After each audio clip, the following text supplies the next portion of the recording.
Hello, and welcome to the Dad Lab Podcast. I'm one of your hosts, Matt. And I'm Andrew. On today's episode, in the news desk, we talk about people buying grass-stained jeans, and we also discuss the release of the PlayStation 5 and the Xbox Series X. We're back with another Mount Rushmore segment where we list our favorite living comics.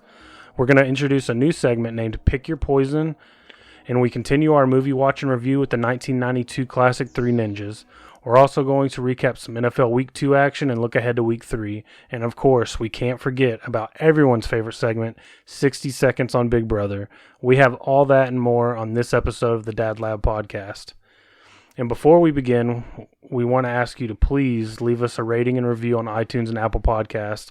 Please follow us on Instagram and Twitter at thedadlabpod. And you can leave us feedback and questions at thedadlabpod@gmail.com. So what's been going on, man? Well, we got the new oven in today, thank God.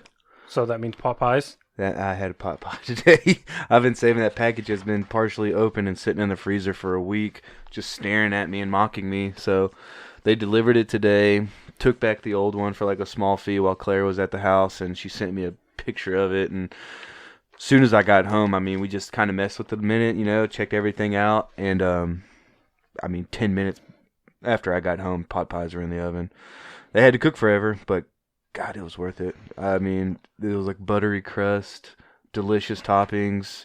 It's everything I had hoped for and waited a whole week for. So that was delicious. And my buddy Paul, who actually sent me a crock pot randomly because, I was telling him we were going to try to make our pot roast, but we had to borrow my mom's, and it was more like a queso crock pot. Like, you could make a really good queso dip in it, but you could make a 3.5 pound chuck roast with potatoes and carrots. And I was kind of venting to my buddy about that, and he just asked for my address later that day and kind of cautiously gave it to him. And he was like, yeah, just, be on the lookout for Tuesday. And sure enough, I got this extra large, like, family of 10 crock pot. And just shout out to Paul, man. I appreciate that. So we're gonna be eating good here from now on because the new oven has an air fryer, and we got a new crock pot. So I'm about to put on them LBs. Dude, that's such a clutch feature, having an air fryer and the oven. I don't even know how to use it, but I'm so excited that we got it. Like, it was one of the only ones that had it where we looked at, and it was still like medium price range, So it was like no brainer. Yeah, no brainer. Like, I don't know. I'm going to have to watch, like, a YouTube video on it, but I'm stoked to just, like, make some wings in there. Or probably just wings. I don't know what else I'll do with it, but I'll figure it out. I think there's a Twitter account called Will It Air Fry, and they just test different foods, and they see if it'll air fry and how good it comes out. Yeah, like I said, it's all going to be trial and error, but I'm just happy to have, like, this past week, I've had cereal, I had sandwiches, I had the microwavable dinosaur nuggets, that your kids have, which are the best kind, the Tyson little dinosaur nuggets, but I've been just dying for like a pot roast, for a steak, legit meal, for a burger. Yeah, because I could grill outside, but I don't want to get home when it's hot in Texas and grill. So it's like we're going to be just eating good for like the rest of our lives. Well, good. Until this oven blows up. Well, it's like you put all that out in the universe, and then all of a sudden a crock pot comes out. Dude, that was a total surprise. And I had told him, because he's like, oh, yeah, I'm going to send you something. He didn't tell me what. And I was like, oh, well, I appreciate that. And I was actually like going to send him something. I got these stars pins, and I was going to turn them into magnets like I did for some of the guys a few years ago. I got new ones, and I'm like, hey, I'm going to send you this, so we'll be even. Not even close. And then I was like, holy shit, man, this thing probably costs $100. And he's like, yeah. He's like, your story was pretty sad, and it made me laugh, so enjoy your pot roast. And I was like, well, enjoy your magnet. I appreciate it. So he found out you needed a crock pot through the podcast. No, maybe, but no, I don't think so, because I think I just texted him out of frustration. Well, I was about to say, I texted you. He listens, don't get me wrong, but I think I texted you and Paul about it because I had such grand plans this weekend, like crock pot and watch the Stars game and slow cook it overnight, which we got to watch the Stars and everything, and me and Claire had a good night without Elizabeth, but I got my mom's crock pot, and I'm looking at it, and I was telling my mom, like, I don't think it's going to work, like, don't you have another one? And she's like, no, that's one we always use. You can cut it in half, and I was like, this isn't going to work. So we didn't even go to the store and bother buying all the veggies, and I think I was texting Paul because we're talking about the game that was coming up because he's a big Stars fan, and I'm like, I'm not even going to be able to have pot roast this weekend. Like, this sucks. Like typical white people problems. And then, he just, like, asked me for my address, and I thought he was going to, like, write me a card worth his condolences. because I couldn't eat, and then sure enough, man, Pyro shows up, or Crockpot shows up. So Good, man. It's good to know you got friends out there that got your back. yeah, it's good to know I just have friends, honestly. When we get in your mid-30s, you're just happy. Yeah, I'm just happy to have a friend. I'm happy you're here. I'm happy, like, I got Paul and a few others. Like, I seriously, can count them all, like, on both my hands, so I appreciate it. Well, your week sounds better than mine, and mine was really boring. Other than last night when we had to make a midnight trip to the ER, my kid decided to stick a popcorn kernel in his ear, and I almost got it with tweezers, but his little ears are so small, I couldn't get the tweezers open wide enough to get around it and pluck it out. And I was pushing it further and further in just by little and little. And he was fine. Like, he was letting me dig around there. And then I think on my last attempt, I may have pulled like a small little hair, like when I was trying to pull the kernel out. And that kind of hurt him. And then I was talking to Lauren. I was like, hey, I think we're going to need to go to the hospital. And as soon as I said that H word, he flipped shit, and it took about 30 minutes of bribes and calming him down. So we finally got him to the hospital, and it took longer to get him in and then get into a room than it did to take it out. Yeah. So they tried tweezers first, but it kept slipping, and then Lauren said they had this like little scoop kind of utensil, and they got the kernel tool. This happens before. Well, what's funny is when the nurse practitioner came in, they're like, what are you here for? Is he sick? Is he running fever? And she's like, no, he just got a popcorn kernel in his ear. She's like, oh, that makes number 3 tonight. And she's like, what? All popcorn kernels? And she's like, no, but this is the third kid that we've had to get something out of their ear. Yeah, it's like a rite of passage. So yeah, he just joined an exclusive club. I think night. I stuck like a Hot Wheels wheel up my nose when I was little. And I wish it was up his nose instead of in his ear, because I saw this trick on YouTube or Facebook or something, but if your kid gets something up their nose, you plug whatever side doesn't have something in it, and then you blow in their mouth, and usually it'll shoot out. No shit. Yeah.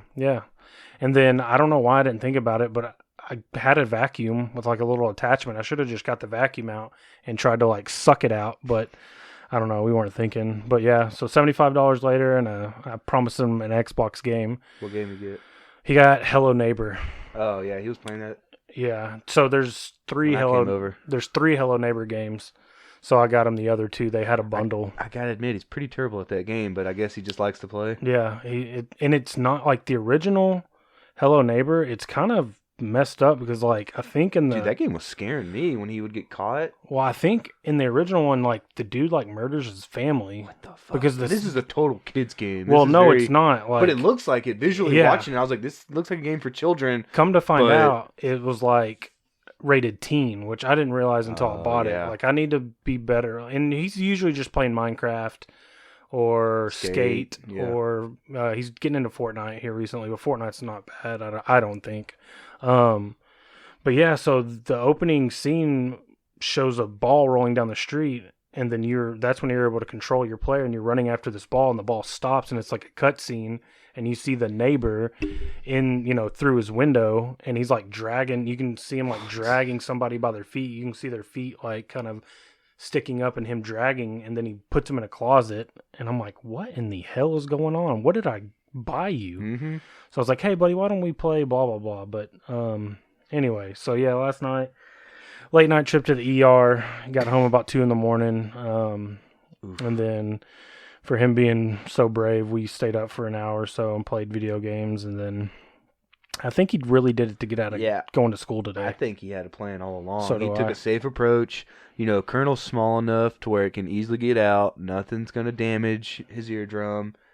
And then he showered him with like candy and games, and he got to hang out with his dad. And that's right. Play Stay games up late. Today. I mean, skip school. The things I would stick in my ear if I could stay home from work and just like play video games and like smoke and like snack all day. Like, he took me, man. He took me big time. But yeah, other than that, just working and watching sports, just hanging out. I told you I applied to grad school. I got accepted. So I got to decide if I want to make that financial commitment and get into school mode again. Paid out over time, right? Or payment plan or something, I hope? Well, I was looking at, because the loans for a master's program anything post undergrad, the loans are completely different.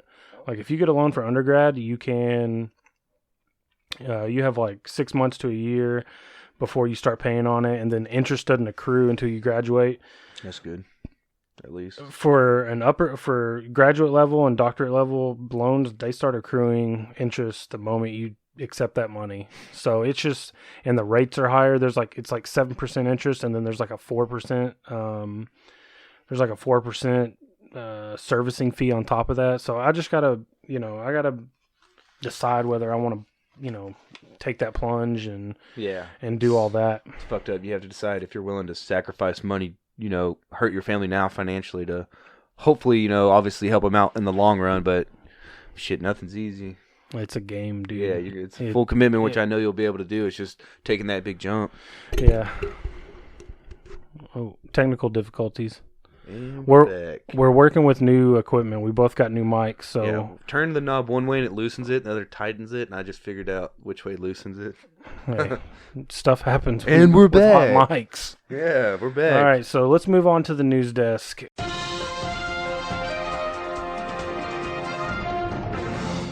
And this first story comes from Barstool Sports. And they're usually good for, some crazy stories here and there. But the headline reads, Gucci releases $800 grass-stained jeans. And if you want to take a look and see what they look like, I put a picture up on our Instagram, which is thedadlabpod on Instagram. And I showed them to you. They are legit their jeans just look like Old Navy jeans, and they've got they don't even look like good grass stains. It's just like green streaks running up and down. They don't even look like grunge to me. I pictured like ripped jeans being more grunge. This looks like a dad who just spent all his day gardening. Rolling around in the grass. He cut the grass, and then he rolled around with his kids, and then he pulled some weeds. That's what it looks like to me. Grunge would be like, a track mark from a vein in your leg and ripped holes in there, and it comes with like a lighter and a syringe built in. Well, and it's funny you mention grunge because that's what Gucci, they made us, they kind of made a statement. Nothing says grunge like Gucci. Right. And Gucci says they thought that they could market these jeans to people who like the idea of having grass stains on their jeans because it's grunge, but are far too rich to ever end up in a situation that would result in grass stains. Yeah, no manual labor would be done to result in grass stains, so they buy $800 pair of jeans. But that's like the look.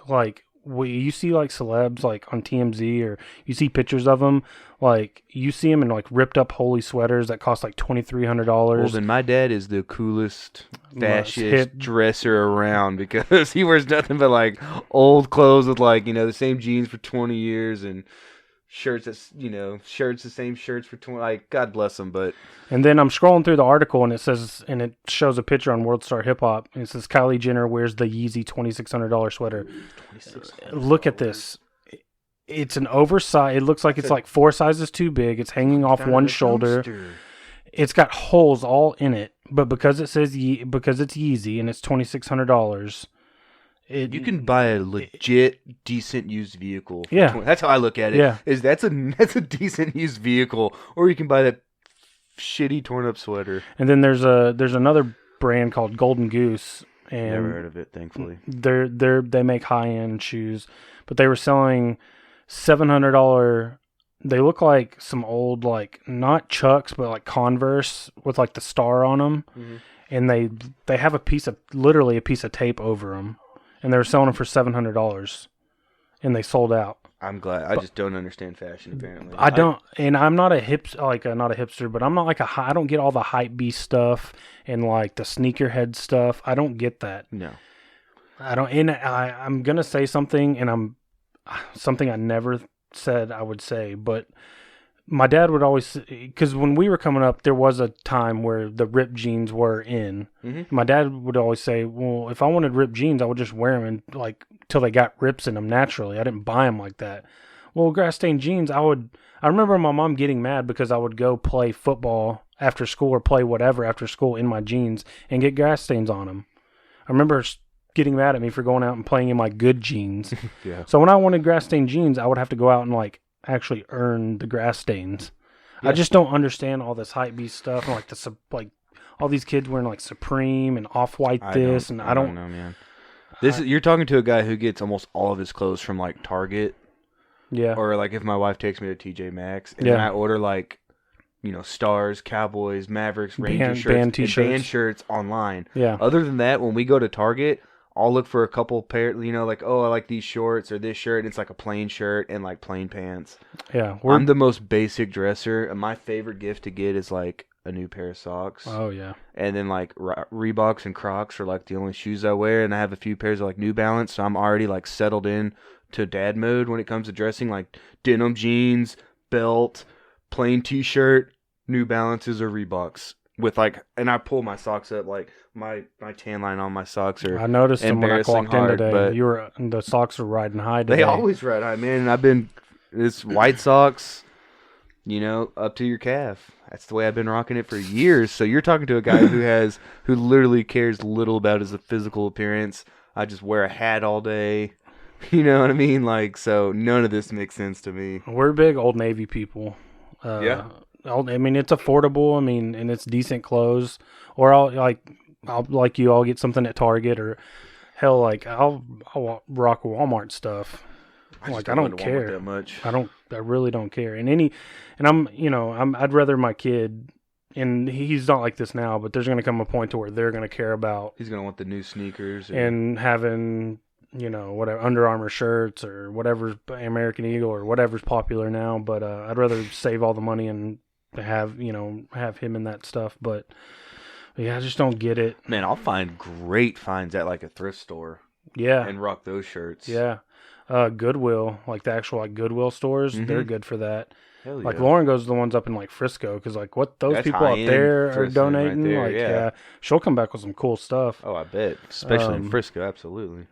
All right, so the next item on the news desk is we're getting close to the release of the next generation of consoles.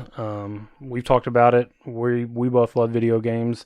So PlayStation is releasing the PS5, and the Xbox is releasing the Xbox Series X.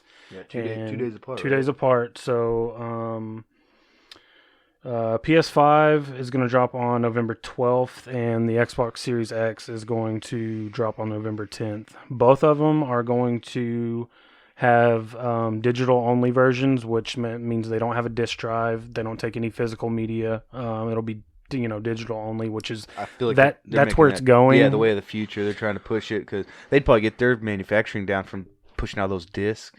Yeah, save money on that. And you just straight download That's kind of where everything's going. It makes sense. And I think when I saw the PS5, I believe was $200 cheaper. Instead of $599, it was $399 to get the digital. The PS5 with the disc drive is $500, and then it's $400 for the digital. $100 off, but still. And then the Xbox is $500 for the disc drive, and then $300 for the digital only, shit. I believe. And both of them are pushing native 4K with a possibility for 8K in the future. Both of them have 60 frames per second, and they can push upwards in some situations to 120 frames per second.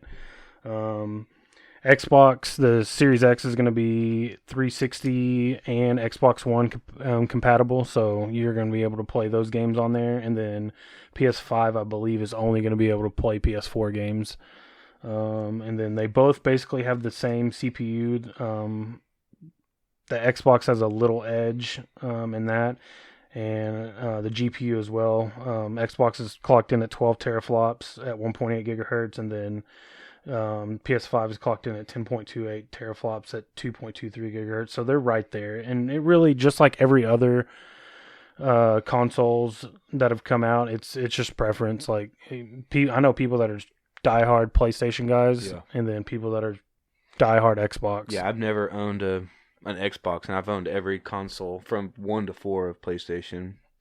Yeah, so I'm a PlayStation guy, apparently. I guess I'm an Xbox guy, but I own both. Like, I own a PS4 and an Xbox One X now. I mean, and then I did the same thing with PS3 and 360. I had a PS2 and a regular Xbox. I had a PS1. I had a Dreamcast. I had a Super. I've had them all. Genesis. I've had them all. So I've got to pick one to get at first. And then I'll probably, I'll get both. Well, you could do those, say, oh, the PS5's for me and the Xbox is for Landry. Right. To explain that to your wife. Drop $1,000 on two systems. But for the sake of your child's happiness, how much, it doesn't matter. You can't put a price on it. Exactly. Did you have a list of exclusives? Yeah, I got a few. The PlayStation 5 exclusives, kind of no surprise, they're going to have new God of War Ragnarok. Apparently he's going to continue his adventures with his son of, just straight massacring people. I didn't get to play the new one, so I'm guessing he teaches his son how to just straight murder everyone. It's very good. And it hits on the dad notes too. Really? Yeah. Even Kratos has a heart. Yeah. I guess at least for his son, which is good because I played up until like after God of War 3, and then they put one out for the PlayStation 4, and I started it, but it's just hard to get into commitment to a game when you have a kid like that. But they're also going to put out a new Gran Turismo 7, and I know that's been around since I believe the PlayStation 2. Mm-hmm. That's like their signature racing game. So that's always fun. Those are like, I remember my cousin had that game first, and I was thinking this was PlayStation 2, so 15 years ago, and I was like, this is the most realistic game I've ever seen in my life. No, Gran Turismo's a good one.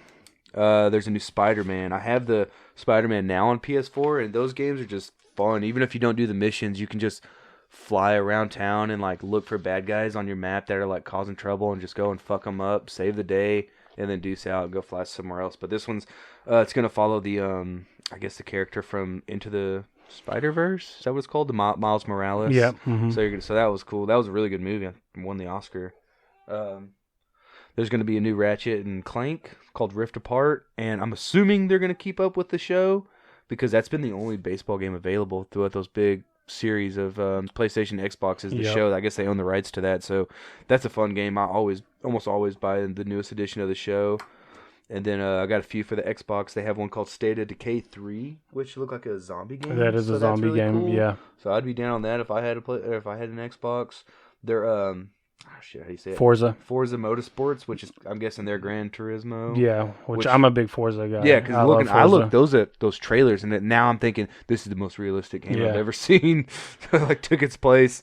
A game I've never heard of, but it sounded cool. Stalker 2. And they're coming out with a new Halo too.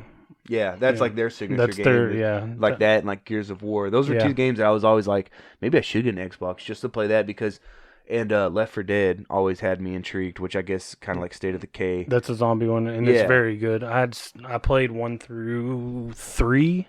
Yeah, those were always games where I was like, would definitely tempt me into getting an Xbox, but just never had the funds. And then a game called As Dusk Falls, which just reading about it kind of reminded me almost like their version of The Last of Us, which I know is extremely popular, and they have a second one coming out, so I'm guessing that's going to be on the PlayStation 5, but I just love the PlayStation. They always had the best exclusives, like, Uncharted, we already mentioned God of War, MLB The Show, I'm drawing a blank, but they always just had really good exclusive content for theirs. The Spider-Man was an exclusive one still, but yeah, I mean, it's a good time to be alive and be a gamer. No, if you got an extra $500 to spend. I love both systems. It really doesn't matter.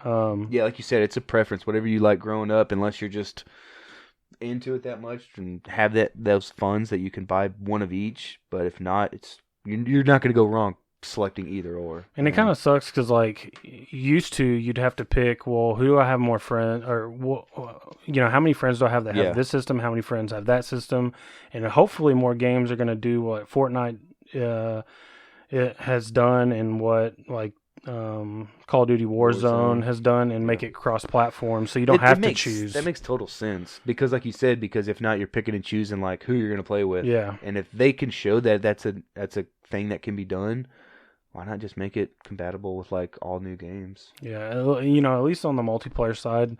And I get that these companies have contracts and stuff with different studios and stuff like that, but it just really, that's what it used to come down to, and I hope we're getting away from that because I had friends on both sides. I had Xbox friends, and then I had friends that were just straight up PlayStation. So yeah, and I saw that you had the NHL 20 on Xbox, and I got it on PlayStation. So it'd be sweet to play sometime. Yeah, and luckily NHL 20 is so cheap now. Like I got it for $20, man. Yeah, I got it for 14 on Xbox. They had a good sale.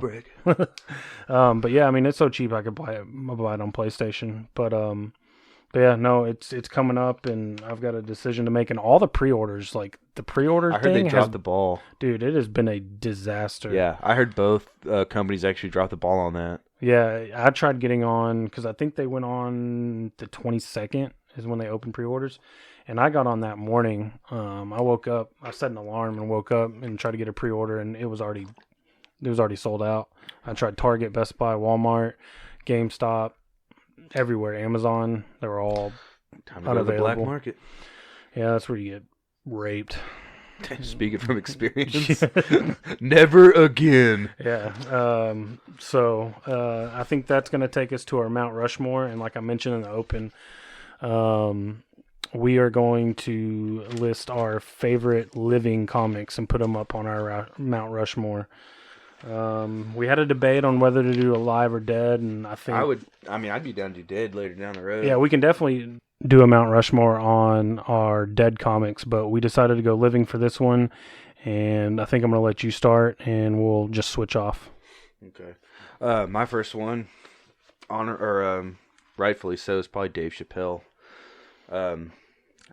He would be on Alive or Dead Mount Rushmore, I think, just because he's still going. 20 plus years later, he's been putting out movies and specials, and he just won an Emmy for his one where he was more serious, talking about, I think it was like, what was it called, 848, however long those cops were on George Floyd's neck, and you got a lot of shit for it because it was more serious talk, and like the critics just tore him up. And I heard recently his acceptance speech where he kind of just got him back for that, so good for him for winning. But also I just put in parentheses like the Chappelle Show, like that was the best show on TV for, I think it was only a few seasons, and I was in high school, so it was like perfect for me. I didn't get all the jokes, but I could rewatch them now and still just crack up. So I think Dave Chappelle just has like one of those beautiful minds where he could probably talk to like like a Harvard scholar and like carry on a conversation with him. Like he's so smart and he's so just quick-witted and just he's fucking hilarious, but he's also just like a genius. Well, I'm going to jump in because he was on my Mount Rushmore as well. And he still sells out arenas. Yeah, he's one of the few that could. Not comedy clubs. Arena. Like him and Rogan do a lot of touring together, and they are selling out arenas. And you're right, Chappelle's Show is just one of those like transcendent, like just that moment in time. It was just perfect. It's gonna be funny. Even we're like probably 15 years removed from it now, and then in another 30, it's still gonna be funny. It'll always be relevant. It's funny. He's gonna be up there with Pryor and Belushi and Carlin and all those dudes. So, Dave Chappelle was on mine. I would have been disappointed if you didn't have him. I figured that would be one that we would both agree on. Yeah, me too. And then they may not be Rushmore worthy to everybody, but these are, the other three are dudes that have just, and when I was doing this, I was trying to think who has just made me just crack up laughing, and I laugh no matter what. This one's going to be a lesser known one, but his name is Theo Vaughn. He was on, I think, the first season of the Road Rules Real World Challenge. Yeah. He was on the first season of that. He's got a podcast out called This Past Weekend with Theo Vaughn. He's on another podcast with another comic, Brendan Schaub, named The King and the Sting. He's a super funny dude. He's got a weird style to where you never know what's going to come out of his mouth. He does bits about searching for lab monkeys that escaped. He's just hilarious. If anybody's looking for a podcast recommendation, go check out The King and the Sting. It's hilarious. Who's your second one? My second one, probably lesser known too, but like you said, it's more personal for us. So probably my favorite going right now is Mike Birbiglia. Mm-hmm. And he has a few specials out on Netflix and obviously some albums you can listen to on Spotify. But he's just like a great storyteller. I feel like when he starts a joke, or he doesn't like, because to me, comedians just don't stand up there and tell jokes. They like tell stories and they like keep you captivated without like making you laugh the whole time. And so he'll just start something, and then like by the end of the show, everything just comes full circle and it all just makes sense. It's the best I can describe it. He's just really smart. He doesn't use like profanity. He doesn't go over the top. He just uses like these real life situations that he kind of went through and puts you in that situation. He had one on Netflix that I watched called Thank God for Jokes, which I couldn't recommend more. And all these are only like an hour long. It's just hard for a comedian to stand up there for over an hour. But Thank God for Jokes. He made a movie called Sleepwalk with Me. That or no, he wrote, that was his comedy special that they made into a movie, I think. And then he also made a movie that which he like wrote, starred, and directed in called Don't Think Twice. That got like a 98% on Rotten Tomatoes. So he's a good comedian, but now he's like branching out, doing all this other stuff. But he has at least 3 or 4 albums on Spotify, and then multiple comedy specials on Netflix. So couldn't recommend him enough. And he's like the most plain guy. Like you would see him like at a Subway and just think like that guy just he probably works at a library. He's probably miserable. Yeah, he's the kind of guy that he just tells you all about his life, but he makes it funny, so it's like self-deprecating, and he just gives you the insight into like a day in his life. And I don't know, he's my favorite going right now, like I said, so I couldn't say enough about him. No, I've heard of him, and I've heard some of his stuff, and he's hilarious. My third one is an oldie, but man, when he came out, he was the funniest dude I've ever heard. Daniel Tosh. Yeah. I know a lot of people bag on him, and I have another guy like that in my honorable mention. But Daniel Tosh, he was just so brash. He's not afraid to attack anybody, any race, gender, any person. It doesn't matter. Which that's what good comedy is, because there should be no limits. Like if someone gets offended at a comedy special, you get the fuck out of there. Yeah, this is a comedy club. Like when I hate when people do that, like say you shouldn't have said that. You shouldn't be here if you're gonna get offended 10 minutes into my show. It's a joke. Yeah, everything's a joke. At a comedy special, at least. Yeah, and then he went on. I know he had 3 or 4 specials, and then he got Tosh.0 on Comedy Central, and that show was huge. So I know probably a lot of people probably know him from that, but his stand-up, go back and listen to some of his early stand-up, and I should have given y'all some album titles to look up, but just YouTube Daniel Tosh stand-up, and it's great. Who's your third one? Third one for me is Bill Burr. Yep. That is the guy that I would not want to piss off. He's the one that would tear you apart if you tried to criticize. Like we were saying, if you criticized at a show. Have you seen the one where he's in Philadelphia? Yeah. And they're just booing him the whole time. So he's like, I got 10 fucking minutes left. And all he does is take a shit on the city of Philadelphia. Yeah. And by the end of it, they're all loving it because, it's Philadelphia. But he was like, you guys worship Sylvester Stallone. He's a fictional character. Joe Louis is from your city, but you're all a bunch of racist fucks. You cast aside Joe Louis and you worship. You got a statue for Rocky, and he's a fake fucking guy. So just Bill Burr, because he would just tear anyone apart. I put that I would not want to get in an argument with him, but I would love to watch a game with that guy. Yeah. Just to hear like his commentary on a game, especially if it was like a game like he's losing because he's from Boston. He's a huge Boston fan of everything. And also, that's the one and only live show I've gotten to go to, which was an awesome experience because it had to have been 2018 because it was my first Father's Day, and so Father's Day is like in June, and that's when Ellie's birthday is. So she had just turned 1, and Claire got us tickets to the show. It was the new venue in Irving.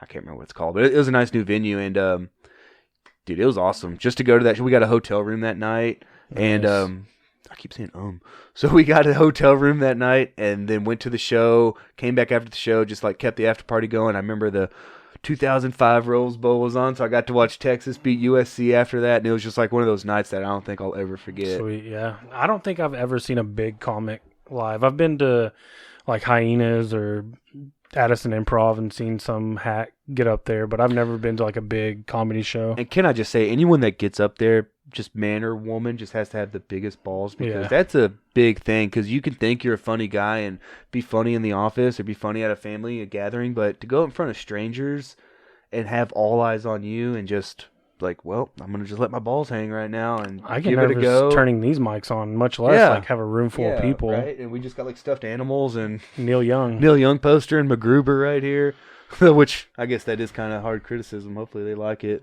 But I just before we continue, I just want to say, anyone that does, like, even if you just went up there one time and got like 3 laughs, good for you, man. That's seriously just hanging your balls out there. And if you listen to, because I listen, for whatever reason, I listen to a lot of comics podcasts, and they don't talk comedy, they talk current event, and they cover a bunch of topics. But they say the biggest thing for them is just reps. And it's just like anything else you want to do.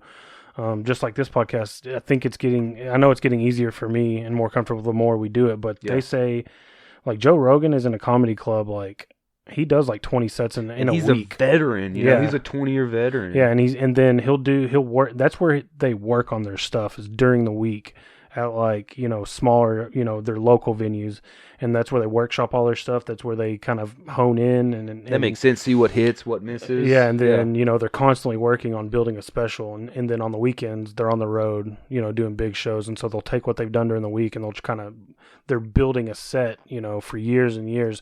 And, you know, they say a special, you know, I think Bill Burr, I heard him on Theo Vaughn's podcast, and he was talking about he worked on his special for 2 years. Like, all the material. That's for a 1 hour special. For a 1 hour special was 2 years worth of work. Yep.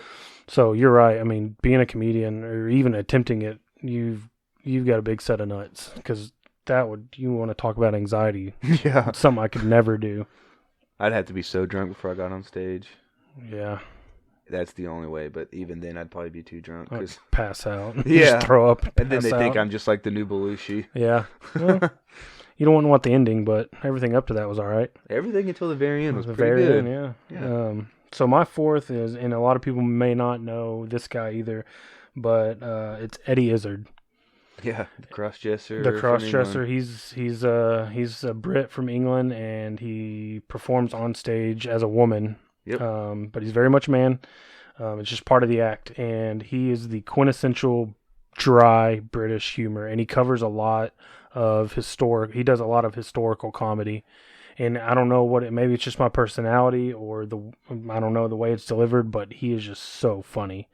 The way he delivers his lines. YouTube, put in Eddie Izzard, Cake or Death on YouTube, and it is one of the greatest, like, 6-8 minute clips of comedy you'll ever watch. And it's just going back to courage. I mean, the courage for a dude to get up there and a full-on dress, makeup, the whole nine, heels. Especially that first time, because now it's like his bit. That's his thing, yeah. But that first time where they're like, what the, and, you know, and he got up there and he just killed it. Yeah. And it's just like, ever since then, he's like, this is what I'm going to do. Yeah, Worked the first time. Eddie Izzard is awesome. Yeah, he's a legend. So who's your fourth? My fourth is Hannibal Buress. Yeah. You know, he's been in, you might recognize him from, like, movies and stuff and TV shows, but he had had one of my dream jobs where he worked at Saturday Night Live as just a sketch writer, and he has a joke in there about how he won an Emmy for writing for that, but he won an Emmy just like Juwan Howard won an NBA title. He was just, like, in the right place at the right time and kind of rode the pine. And but just the fact that he went from, you know, working Saturday Night Live, he has cool stories from that, and now he's able to be a successful comedian. He's been in several movies. They're always bit parts. He's never like the starring role, but, you know, you got to start somewhere. And I just like his style, the way he kind of writes jokes and the way he performs jokes. I feel like that would be like my style, because he's just kind of like a observationist. And then just, like, he makes, like, situational humor. Like, he'll just take, like, an awkward situation and just tell it like it is and put a funny spin on it. So I really like that about him. And my honorable mentions, I don't know if we're going to do that, but David Cross. I've always liked David Cross. He's the guy, really good specials out. He's another guy that's been doing it for, like, 20 years, and another guy that's been in movies, but he can be very political. So depending on where you stand on some of his opinions, you'll either love him or hate him. And then this guy actually hasn't done stand-up in probably 20, 30 years, but to me he's the funniest guy alive, and that's Larry David. So I know he's not technically a stand-up comedian, but he got to start. Yeah, he got to start, and he was a stand-up comedian, then he also worked at Saturday Night Live, and then, you know, he created Seinfeld and made about $1 billion once they sold those rights and able to mark reruns, and then he did Curb Your Enthusiasm, which is, you know, if you want to just sit back and laugh, you know, for 30 straight minutes, because, again, it's like awkward situational spots that he'll put himself in these social situations. So Larry David, to me, is the funniest man alive. He's just not a stand-up comedian. My honorable mention, and this is one of the guys that I mentioned earlier that gets a lot of shit from people, but Dane Cook. He was, like, at the top of the world for a while. When he first came out, he was so funny. He was doing stuff that... And it wasn't just like the physical comedy stuff, but he was kind of over the top. He was just funny. Yeah. And I've heard other comedians talk about him. They can't say enough good things about him. And they can understand, and this is a question he gets asked a lot, you know, if he's on a podcast or whatever, you know, why he gets the rap that he does. And, you know, he's like, well, you know, when you're on the top, you've got shooters coming at you all the time, Yeah. and he's like, I hit that success So so quick, and he was kind of like one of the first ones to, of the modern comics to like kind of, of course you got Eddie Murphy and people like that spun into movies and TV and stuff. But I love Dane Cook. Pete Davidson. yeah. Pete Davidson, another SNL alum. He's really funny. Joe Rogan and Nick Kroll. Nick Kroll's hilarious. He's got Big Mouth on Netflix. Shout out Jacob. I think I've heard of that actually. Yeah, I think Maybe. I think Jake mentioned that once or twice. And then he was on one of my favorite shows of the league. But Nick Kroll, Joe Rogan, Pete Davidson, and Dane Cook are my honorable mention. And like I said, it's not everybody's list. It's our list. It's our personal list. Personal list. Yeah, just like when we're going to do later ones about pizza toppings. It's my favorite. You know what I'm saying? Just for example, those are my pizza toppings. Right. All right. So I think that moves us on to 60 seconds on Big Brother. Oh, man. Everybody's favorite segment. I feel like you're being a little sarcastic, and I'm going to try to wrap it up quick. No, take your time. I'm going to take a little snooze. Okay. Fuck you too. So we had the new HOH, and it unfortunately was Memphis. Him in his denim jacket can just fall off a cliff. And he was telling David this whole time that, you're not my target. I'm going to put up these two people, and as long as you just don't compete in this POV, no problem. And David's a terrible player, so he believed it. And before we could get to the power veto, so he didn't nominate David. He nominated Davon and Kevin, but he went and told them, he brought them into a room, Memphis did, and he went and told both of them that, the same plan, like, David's my target, don't worry about it, just... If you can throw the competition, great. Let me win it, and I'll keep everything, or I'll backdoor David. That way, David doesn't have a chance to save himself this week. It's like a blindside move. But before we could get to the POV competition, Zingbot came back, and I know anyone who's never seen this show has no idea what a Zingbot is. He's a robot. He's a robot that just comes out and will roast the house guests. He comes out once a year, a little bit past the halfway point, so there's only like 10 people left. And that way he knows like all their fatal flaws, and he knows what kind of person they are. So he'll just destroy them. And I posted a picture of Zingbot on our Instagram in case anybody's wondering what it. Yeah, because I'm sure anyone who's never seen the show is wondering what is a Zingbot. What does a Zingbot look like?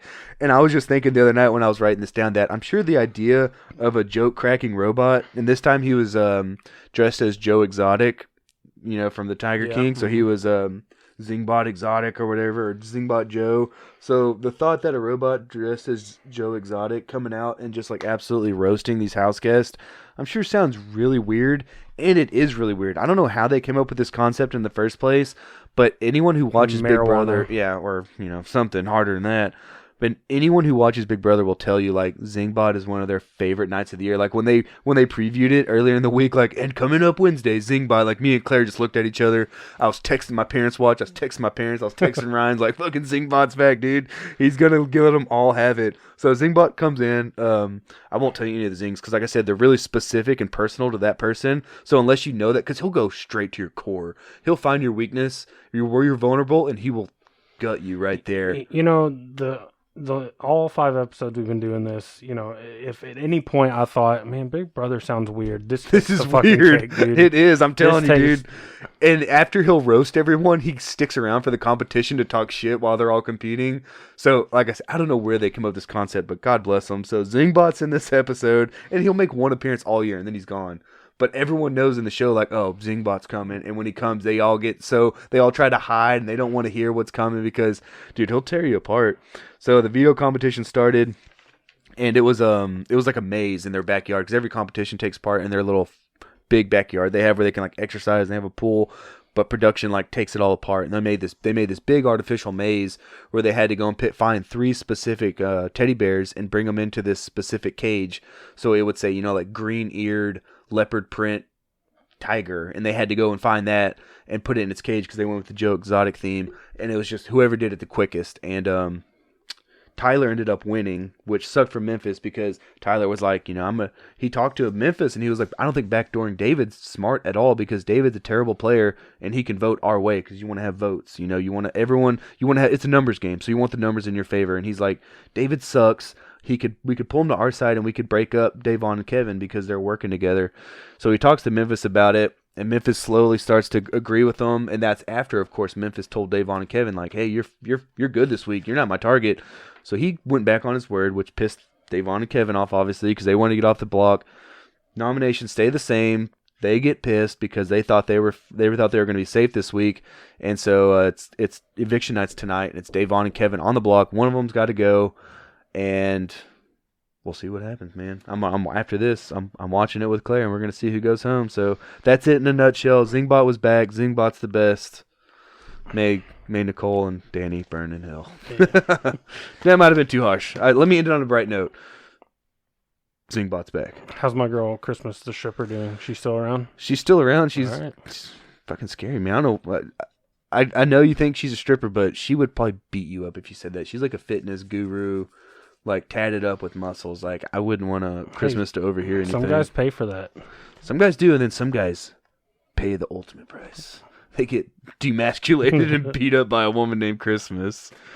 All right, so this is going to move us to our new segment called Pick Your Poison. And in Pick Your Poison, every time we're going to kind of present a hypothetical would you rather situation, and we've got to pick a side and kind of tell why we would pick that side. So for this Pick Your Poison, the scenario is, would you rather lose the ability to speak or the ability to read? Migo? Which one to would you me, pick? I mean, this one's easy because I would lose the ability to read because I do like to read books. I read a few every year, but I wouldn't be able to read books or signs.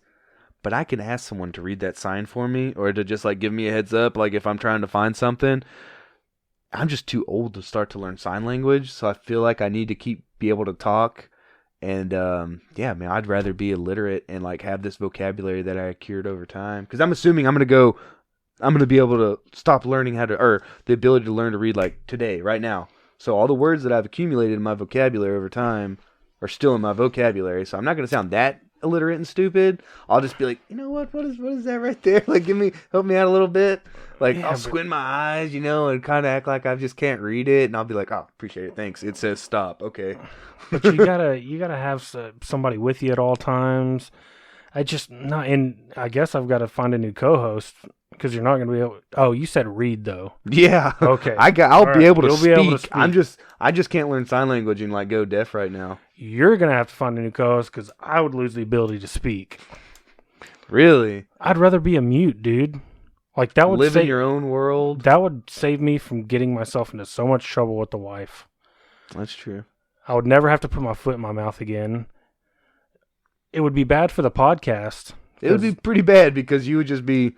I would kind of like be interpreting whatever. Maybe we'd have to bring in a camera, and you're gonna learn sign language. Yeah. All right, that's a commitment, man. Because what percentage of the population knows sign language? 10%. No, I'd say like 1%. Okay. I could talk shit about people. I could talk shit about people and them not know. That's true. That's one I was gonna say. That's one good thing about wearing a mask. You know how many times I've walked into a store and just like mouth "fuck you" or douchebag. I do that all the time at work. This is a guy at work I can't stand. Every time I walk by him, I just mouth "fuck you" and walk right by him. No, just take it away. I don't need to talk. I don't like talking to many people. I don't either, but the people I talk to, I do enjoy. Yeah, and I enjoy doing this, so it'd be bad for the podcast, but I don't know. I need to read. Like, I like reading books. Like, I think certain video games, you need to read things that pop up on the screen. Oh, I always put the subtitles on video games. Sports, you need to read scores, down and distance, innings, stuff like that. Fantasy football, I need to read. That's true. I would be so dependent on Claire for stuff like that. Yeah, I need to read my lineup, which I don't know. I don't want it to go there. It's been a bad week. Lineup? Yeah, it's been a bad week. I don't feel confident at all in my team. It's been a bad week. But yeah, just take the voice box. I don't need it. It would save me. You heard it here first. It would save me from a lot of trouble, especially with the wife.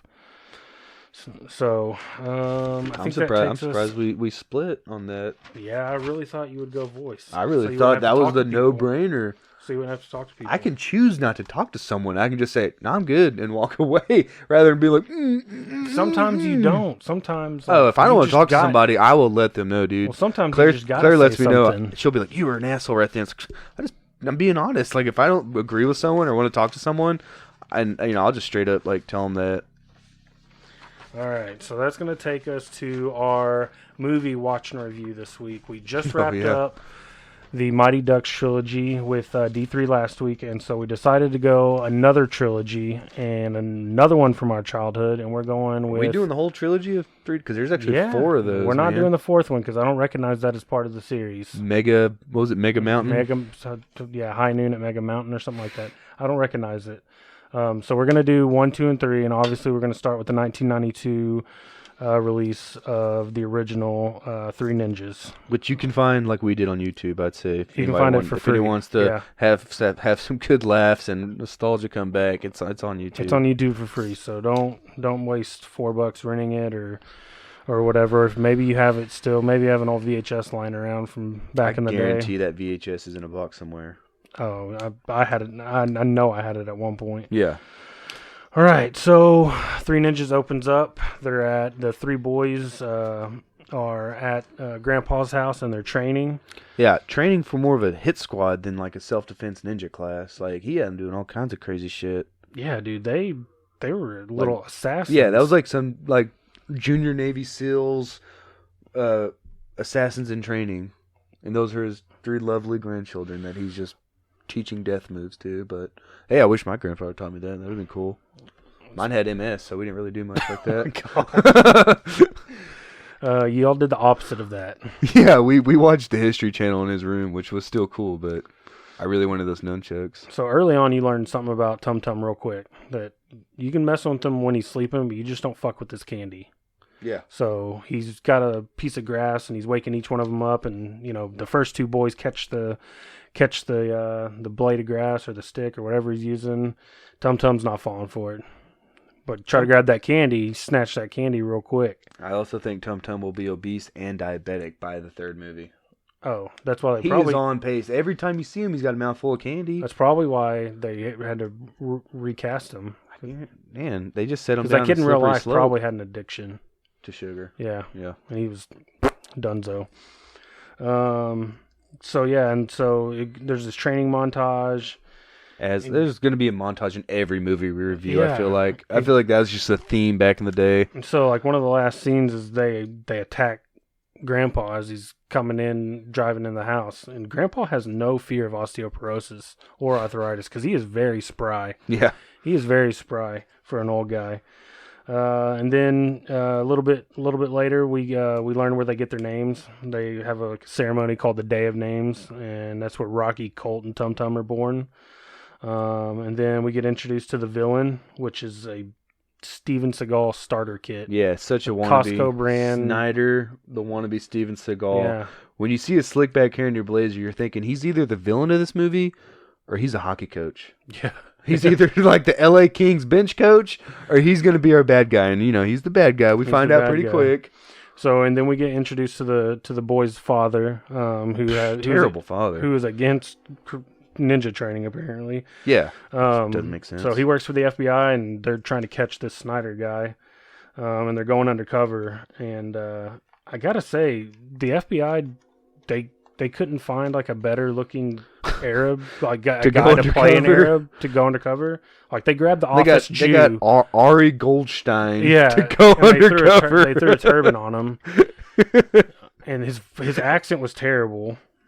He ended up just getting knocked out. He was out of that movie quick. Yeah, he got knocked out by Schneider, and Schneider he makes his getaway on in a helicopter. Fucking helicopter. So G. Yeah, that was a good getaway. What'd he say? Like, I'd love to stay, but I gotta fly. I gotta fly. And then the helicopter rises up, and he's on the ladder, and then the dad's just shooting his .45 at him. Like, no, come back here. And it's like, bro, Schneider is gone. And they've got the classic stormtrooper aim, bad guy stormtrooper aim, because they are spraying that building. Yeah. With bullets, and nobody gets hit. Not a single bullet found its mark, I bet in this whole trilogy. But continue. So come to find out, the villain Snyder used to work with Maury, the grandpa. I guess they went into business together on some karate schools, and there was, Maury went one way when Snyder decided to go bad. Well, Snyder comes to pay him a visit at his house. And then this hilarious fight scene ensues where they're surrounded by ninjas, The grandpa's surrounded by ninjas, and they're all dressed in ninjas. Like, they're all dressed as ninjas. Like, Yeah, what? with like goggles on. Yeah, goggles, and they've got the full get up. Like, do y'all just wear that all the time? 24/7. It's like stormtroopers. So they surround Grandpa, and the kids come out, and the kids are kicking these adults' asses. Yeah, and Tum Tum's got like the salad tossing forks that he is like pokes his the guy in the he's ass. like poking him with his butt. And some kind of grown man's getting his ass kicked, but that's a theme that we'll find on later in the movie. Kids take care of business. Grandpa shows off his old man strength, and Snyder basically lays down the law. He says, "Hey, get your son-in-law off my back, or I will kidnap your kids." Basically, like threaten, like kill you and kidnap your kids. Yeah. Snyder don't play. And then right before they leave Grandpa's house for the summer, he is basically showing him how to kill people. Oh, like with that dummy, he drops the dummy down, and he shows like 3 points or 5 points on the body where you can like between life and death. A couple make sense, but 2 of them are their armpits, which I don't know if there's like pressure points there, but it's like throat, nuts, chest, eyes, and then armpit. I'm like, really? Not both armpits? I don't know. Maybe we need some research. Maybe we'll get in your backyard and I'll let you hit me on the armpit really hard. Hey, I'm down. If you want to be the one taking the hit. We'll do it for the show. True. It wouldn't be the first time I've taken a hit. Let's see. And then the kids go home. The dad is there for 0.2 seconds. Dad doesn't give a shit. He's like, they've been gone all summer. He's like, oh, hey, kids, how was your summer? Oh, hold on. Let me just talk to this guy real quick. And they're trying to tell him all about it. He is not having any of it. Your child's been away. All 3 of your kids have been away for like 3 months. He couldn't care. At all. He's got Snyder on his brain. Snyder on his brain. So, and this is kind of the first situation where Rocky is a nerd, man. Like, he's so uptight and a nerd. Like, kind of reminds you of Conway a little bit. Yeah, a little bit. Yeah. I get that vibe from him. That's a good observation there. But they're driving up the street and they pass Emily, and they start. The brothers start. Know Rocky loves Emily. But Emily is thirsty. Like, as soon as she sees that car drive by, she is beeline up a hill. She's pedaling that bike, dude, to get to Rocky. So the brothers are. So we get introduced to Emily, and the brothers are making fun of them, and so they go to school the next day. And they're riding bikes to school, and they get their bikes taken by some bullies.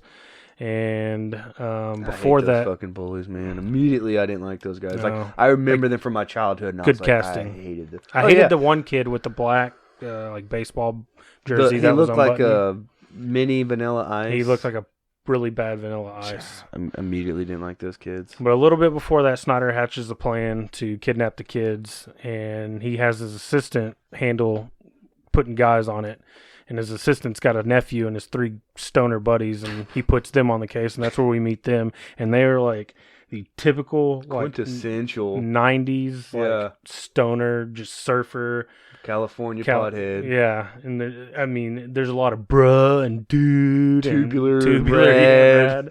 I love it though, man. Those guys were cracking me up. I put on here that those guys are the real MVPs, and I think they deserve a prequel movie, or they did deserve it. I would like to see how those burnouts all got together and how they ended up at this phase in their life. I think there was one. It was called Encino Man. There you go. I think that was the prequel. I think that was, yeah. And it looked like they were in that neighborhood too.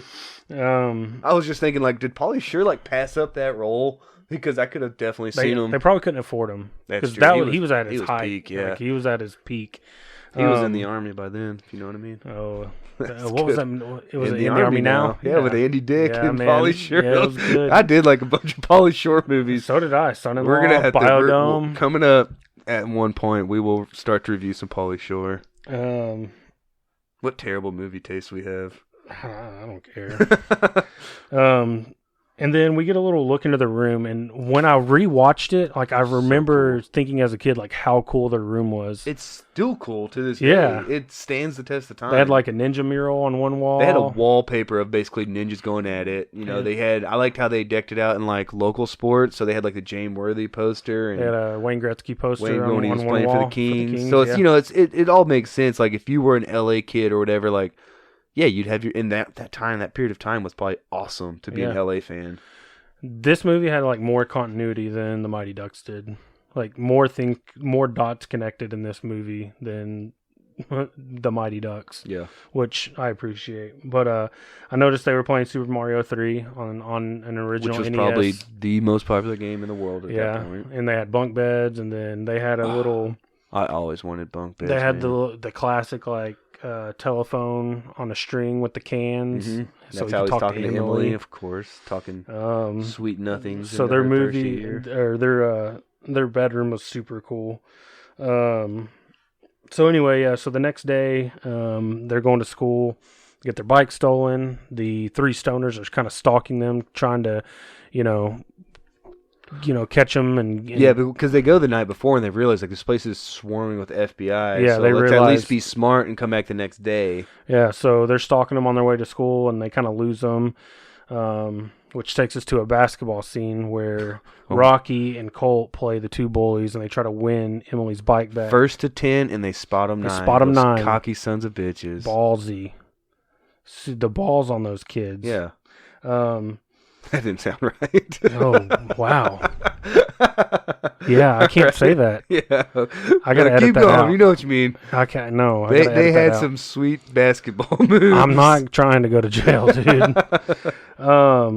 But yeah, they're training for ninjas when they should be training for the NBA. Yeah, because Colt straight up Rocky straight up dunks a basketball, and then he has like a 12-foot vertical to block a shot. The first shot those kids take, the bullies take, Rocky goes, or Colt, no, it is Rocky, goes above the rim to reject it. And blocks it. And then like later on, he basically goes from the foul line and like jumps up to where he's now like head level with them and almost like walks on air above them.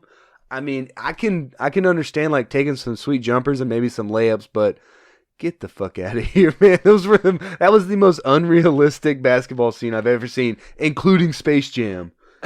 Still the most unrealistic basketball scene I've ever seen. So, yeah, they spot them 9, so they go on an 8 or 9 point run, but in the end, the bullies get dirty and they start roughing them up a little bit, and they ended up winning. And I wrote down that Rocky's blowing it with Emily. Like, she asked him, why are you showing off? He's just blowing it. He's not having a good day with Emily. He got her bike jacked because he left her, and the bullies took it. And then he tried to win it back. Didn't work. So I'm feeling for Rocky at this point a little bit. Yeah. He's blowing it. Let's see. And then this kind of brings us to the Home Alone version portion of the movie. It definitely was Home Alone with ninjas, which made me think, like, I bet I had such a high confidence in, like, my younger years that with a little training, I could totally fight off, like, 2 or 3 grown adults if they ever tried to come into my house with just some ayahs and some booby traps. And realistically, I would have been murdered not even 5 minutes in, because these 3 guys come in, and granted, they're like, mega stoners, like they have bumbling 0 idiots. brain cells left. Yeah, but they're still grown men. You know what I mean? Yeah, true. But again, it's a theme throughout the movie. We've already proven that they can kick grown men butt throughout the whole movie. Without a doubt. So, like I said, it's a whole... But I really like that home scene when they break in. Like, that was a nice, fun... like scene after scene of those guys trying to catch the boys in the house. Like that might have been like my favorite part of the movie. But Rocky did kill that one guy, right? Like in real life, like he would have killed that one guy when he wrapped the neckties when he like hung a noose around him basically, and then he jumped over the railing. He rappelled down and then he climbed back up, which was putting more strain on his neck, and then like hog tied him up top. And then he left him there for 5 minutes. Left him there to die. Okay, so his body count's 1 for sure. And growing, 1 and growing, yeah. But there's a bunch of pranks and stuff like that, like Tum Tum's. It turned into like a Three Stooges kind of bit. You could put Benny Hill music to it. Yeah, exactly. Benny Hill. There you go. You could put Benny Hill music to it, but like I said, very enjoyable. I really like that scene. Like Tum Tum was making those like little pepper bombs, which was smart, dude. At a coffee filter, yeah, and they were throwing it at him. And then they got him with the diarrhea. They put him X-Lax in the soda, which that's very smart, man. If you're oversized, overpowered, you gotta outsmart them. Yeah, you gotta think of the ninja. Yeah, exactly. So I like that. That was pretty realistic scene right there.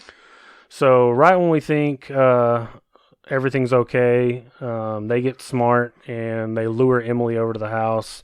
Yeah, that was actually a smart move. That was the first smart move those guys had. The 3 bad guys. So they use Emily as bait, but again, the kids get the upper hand.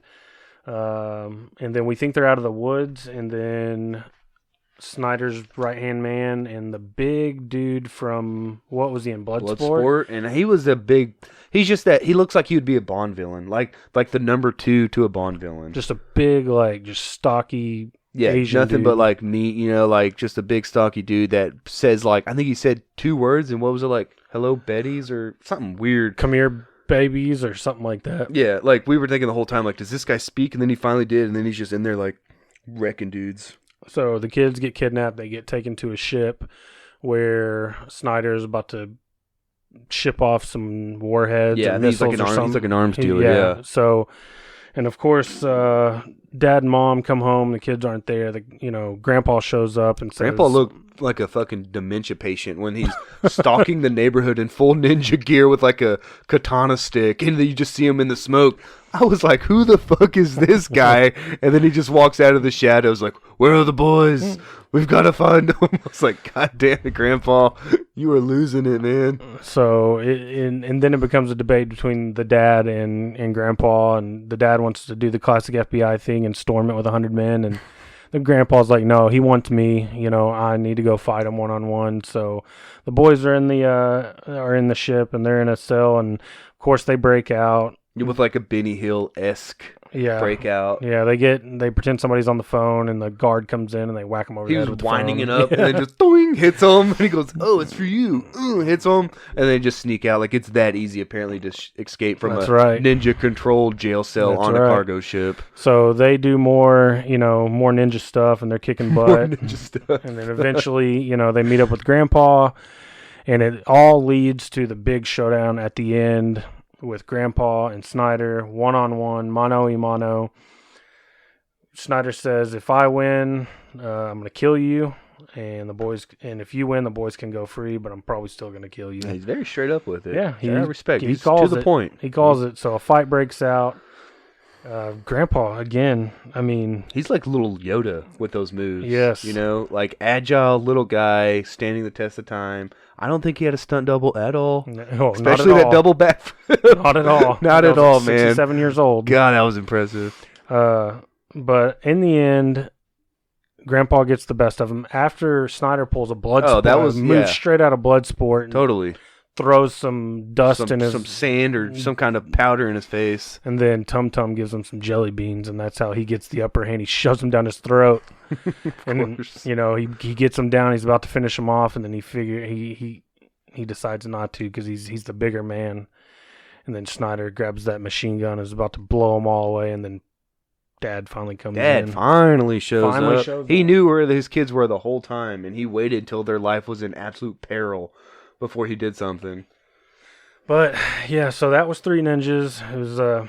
It wasn't as good as I thought, as I remembered. Yeah, the scenes were like I think the scenes that killed it for me were like some of the training scenes, and then that basketball scene was just laughable, man. The basketball was bad. The basketball scene should have never I get you have to have that conflict between like the brothers and the bullies, but that could have been shot so much differently. It could have been just a bunch of jumpers and layups. Yeah. Not head above the rim blocking shots. Like there should have been a scout, like a Kentucky scout or something. Absolutely. In the crowd. Yeah, a local UCLA scout would have been like, hey, y'all want a scholarship at 10 because you have the greatest vert I've ever seen in my life. You are a freak. Yeah, you want to go pro tomorrow?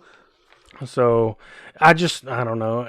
And it doesn't give me a whole lot of hope for 2 and 3, but I forgot there was 2 and 3 I until think 2 is pretty up. good. I think 2 they go over to Japan and they compete in like a legit like ninja tournament, and then of course something happens where it causes them to like something with Grandpa's past. Maybe it is. I think it is. Yeah, I could 3, see that. I barely remember 3. I think I only saw 3 like once or twice. But yeah. So that was Three Ninjas. Like I said, it's free on YouTube, so don't worry about spending money if you want to watch it because it's enjoyable. It's just not like something you want to pay to see. No, I would. If it was for free, if it wasn't for free, we would have had to figure something else out. Yeah. But that was Three Ninjas. We'll do Three Ninjas Kickback next week. And then that's going to take us into our sports segment for the week. NFL Week 2 is over. Probably the most brutal week in NFL history for injuries. For injuries, absolutely. And if you'll give me a second, and if you'll allow me, I'll kind of run down some of the injuries. And we're talking like all pros, not just like 53-man rosters, but borderline starters. No, and I'm gonna run them down real quick. So you got Christian McCaffrey with a high ankle sprain. He's out 4 to 6 weeks. Saquon Barkley for the Giants. He's got a torn ACL. He's out for the season. Raheem Mostert for San Francisco. He's got an MCL sprain, out 2 to 4 weeks. Tevin Coleman for San Francisco. He's got a knee injury, out 4 to 6. Cam Akers for the Los Angeles Rams has a rib injury. He's out 2 to 6. Cortland Sutton, torn ACL and MCL. He's out for the season. Paris Campbell for the Colts, sprained PCL and MCL. He's out indefinitely. Brashad Perriman for the Jets. He's got a sprained ankle. He's week to week. Sterling Shepard's got turf toe. He's out indefinitely. Jimmy Garoppolo, he's got a high ankle sprain. He's week to week. Drew Lock, he's got a rotator cuff sprain. He's out 2 to 6 weeks. Nick Bosa has torn his ACL. He's out for the season. Malik Hooker tore his Achilles. He's out for the season. Tyrod Taylor, he had his ribs. He had a rib injury and a punctured lung from the team doctor. Yeah, I was going to say, it wasn't just a rib injury. He got straight medical, So he's out. professional stabbed. He's out indefinitely. Bruce Irvin, which is good for us, he tore his ACL. He's out for the season. Solomon Thomas, sprained ACL. He's out 6 to 8 weeks. And then Tavon Young has a knee injury, and he's out for the season. There's a lot of good players. And that's not even including all the soft tissue stuff, hamstrings, groins, That's like ligament damage and pectoral. big stuff. That's big stuff that, I didn't include all the, soft tissue stuff that went on this week. Yeah, because you didn't include like any Cowboys, and we No. obviously have guys that are out. Yeah, It's just no. not as serious as that, We've kind of been lucky in the season-ending stuff. Yeah, haven't been lucky on injuries, but lucky on the non-season ending, like you said. Yeah, so, but there were some interesting games this week. I want to talk about Seattle, New England first. That game, it kind of lived up to the hype. I love how it came down to a goal line stand again, just like the Super Bowl. And I can't believe Cam got stopped. Yeah, because he, up to that point, was He lives on unstoppable. the goal line. Yeah, like they made the point, if you bring in an extra defender and you run with the fullback in front of him, how the fuck are you going to stop that guy? Because it's like a tight end running full speed at you. Yeah. So that final play was pretty thrilling. If I had to, make a bet right before that play would go down, I would have thought New England would squeak this out. But hey, good for them, because they finally realized they had to scheme that way. Like, this is how they're going to beat us. This is what they're going to do. Fucking crash down on that guy. And Russell Wilson continues, for a guy that's never received an MVP Wild vote. to me, man. Not even a vote. Dude, it's going to be him and Kyler Murray and Lamar and Mahomes. But, man, he looks great. I feel like if Russell, obviously he's not going to keep up this pace because he would end up with probably set a record for touchdowns. But if he's going to get 35 and under 10 interceptions and they're going to be the best team in the NFC, he's the MVP. Yeah, because a lot of it goes by record-wise, I think. Yeah. I don't think I don't think it goes into I don't know what I'm trying to say. I think what I should have said was I feel like the people who vote take that into account about how'd you do with your team. It's hard for a guy that gets an 8-8 team to win it. They want to see what you did with your team. Did you lead them to the playoffs? So I think they're going to be probably the number 1 seed in the NFC. And I think he's going to get the MVP, and rightfully so, because the fact that he hasn't gotten a vote in all those years is ridiculous. So now I think it's going to be him. And if it's Kyler, I would also like that because he's on my fantasy team, and he's just a fun player to watch. Yeah, I think I said on last week's or maybe the week before the man crush I have on Kyler, but that whole division is quarterback rich. Say what you want about Garoppolo, but he's in the Super Bowl last year, and then you've got Kyler, you've got Jared Goff, which is probably Super Bowl the year before. Yeah, and he's probably the 4th best, which is crazy. 2 former number 1 overall picks, the guy who's probably going to win the MVP, and then Garoppolo, who's, we'll say what you will, like you said, he's an average to above average quarterback. He can lead your team to a fucking Super Bowl appearance. Yeah, he can ride a defense and get you there. Yeah, and bus drive it. Which say what you want, I'd take it. But I think I think Dak's a much more dynamic quarterback. Yeah, he proved. Trust me, we got some stats on that. And then the other kind of interesting game from week 2 was that Vegas New Orleans Monday night game, and how as good as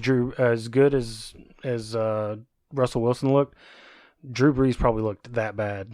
Yeah. I don't think he threw a pass over 15 yards.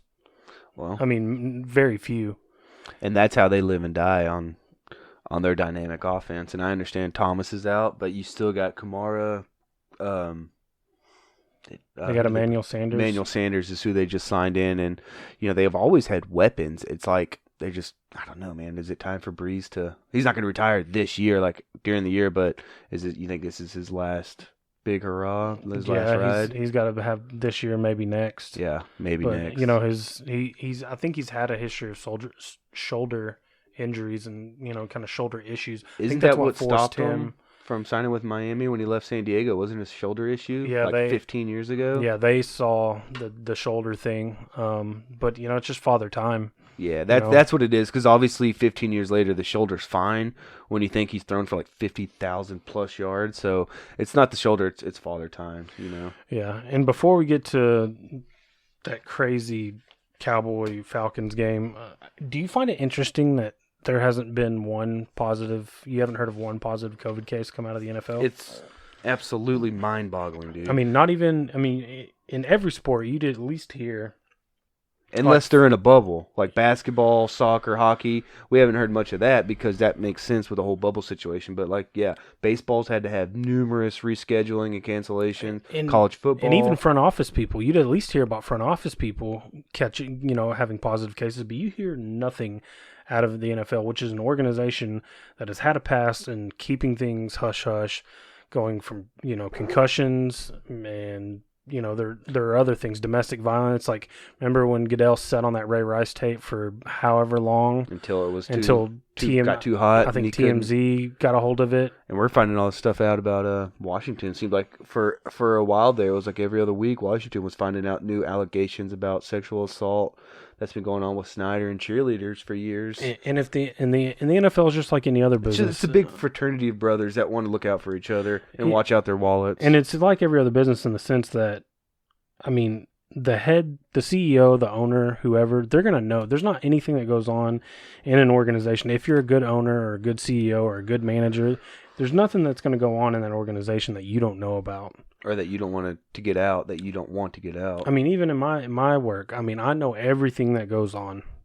Whether they think I know it or not, I know everything that goes on. So I think I'm almost positive there have been positive cases. Absolutely has been, dude. They're just How is it that the rest of the world's getting affected, but somehow the NFL is just like, yeah, zero test again? And then, And then you're seeing like these $100,000 fines for the coaches for not wearing masks.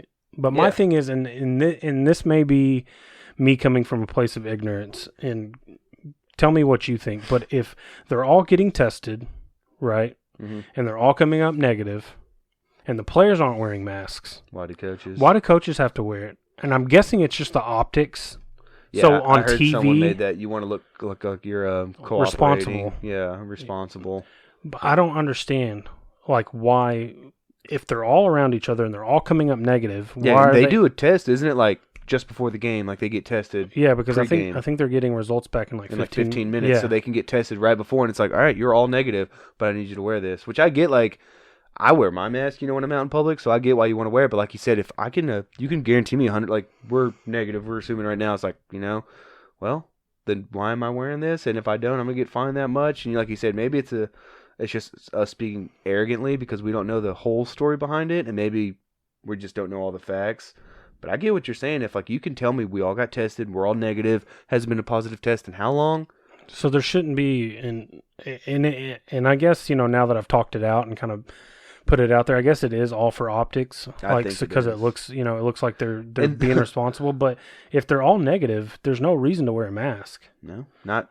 I mean, we wear masks in public because we don't know. Because they're in somewhat of a controlled environment because they're all getting tested and they all know they're negative.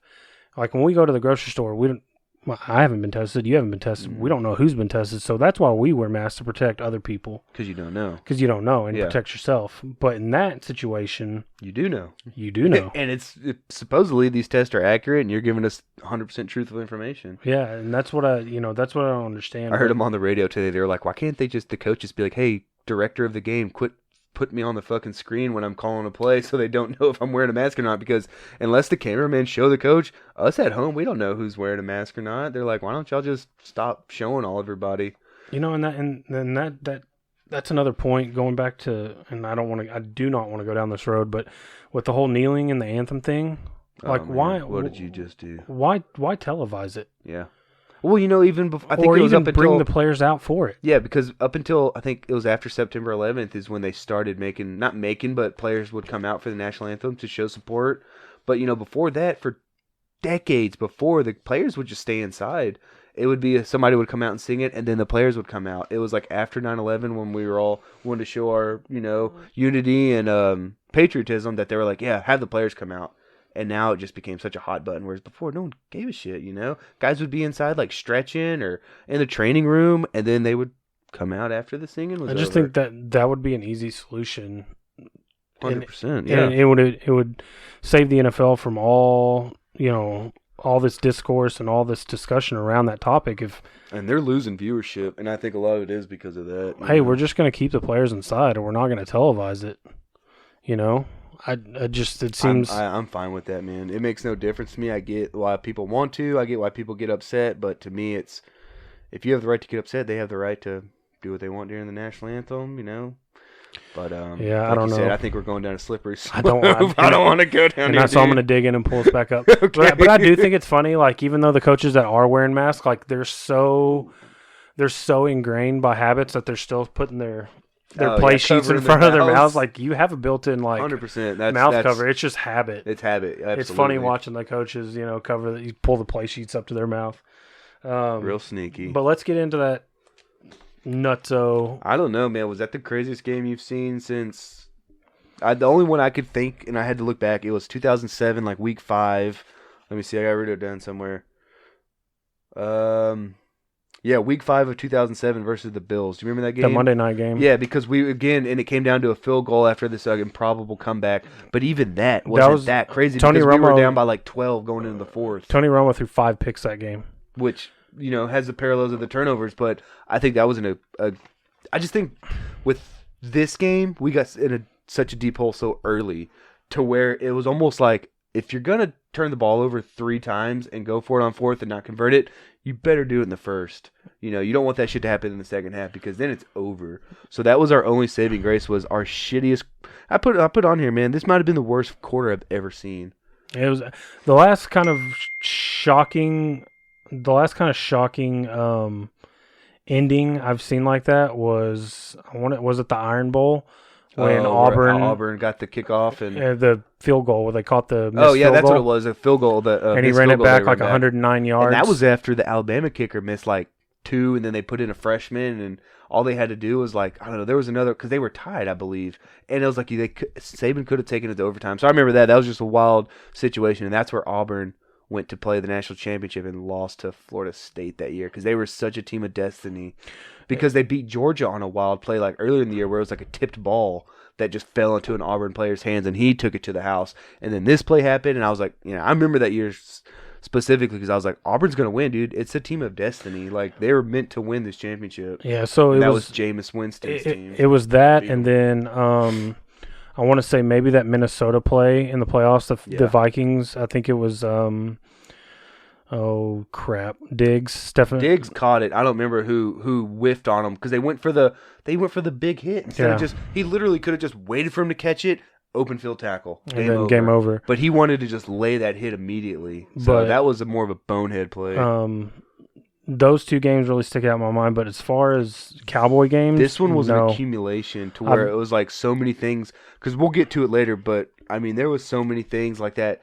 Trick play to Julio that he should have caught. That would have been the knockout punch. That would have been the dagger. Yeah. And it was crazy that Julio Jones dropped a ball. He just can't score touchdowns, man. He'll get you 150 yards, but he will not score a touchdown. And it was crazy because I didn't really see, and when I guess I was kind of looking away, but then when I just saw a ball go up in the air. I didn't know a wide receiver threw that. Yeah, it was Russell Gage. That was a great throw. I think that was their second Wildcat play they ran, and I can't remember who was covering him. I think it was Diggs on the coverage. And he laid it right into him to where I think he would have been a little short. He might have been at the 1 or 2. But that was a beautiful throw, and that was a straight drop by Julio. Because I'm watching this game with Claire. Well, Claire's on the couch. I'm in my lazy boy. She's there. Elizabeth's asleep on the couch because it's the noon game, and like all these things started happening because Claire was there during the first, and I told her, I was like, this sucks. I'm all mad. I was like, we're gonna lose. I was like, but of course I'm gonna keep watching and just see what happens, and then by like we'll get later on, like I said, but I was like, this game should be over. Atlanta is doing everything they can since the Super Bowl to lose this game. But, yeah, we could keep going in order.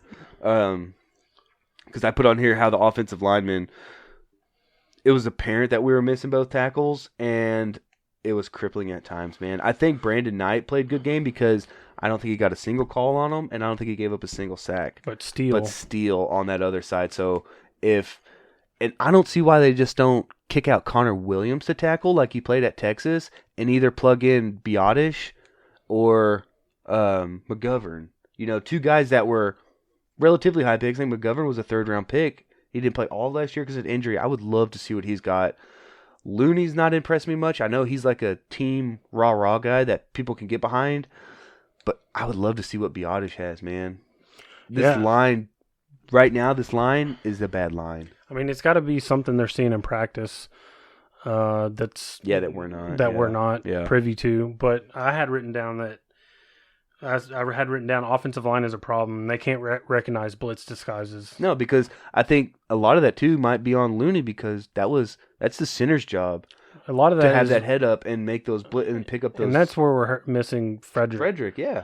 Which again, we've talked about this. I don't blame the guy for retiring. He had serious health issues. He's got a family. He's made millions of dollars.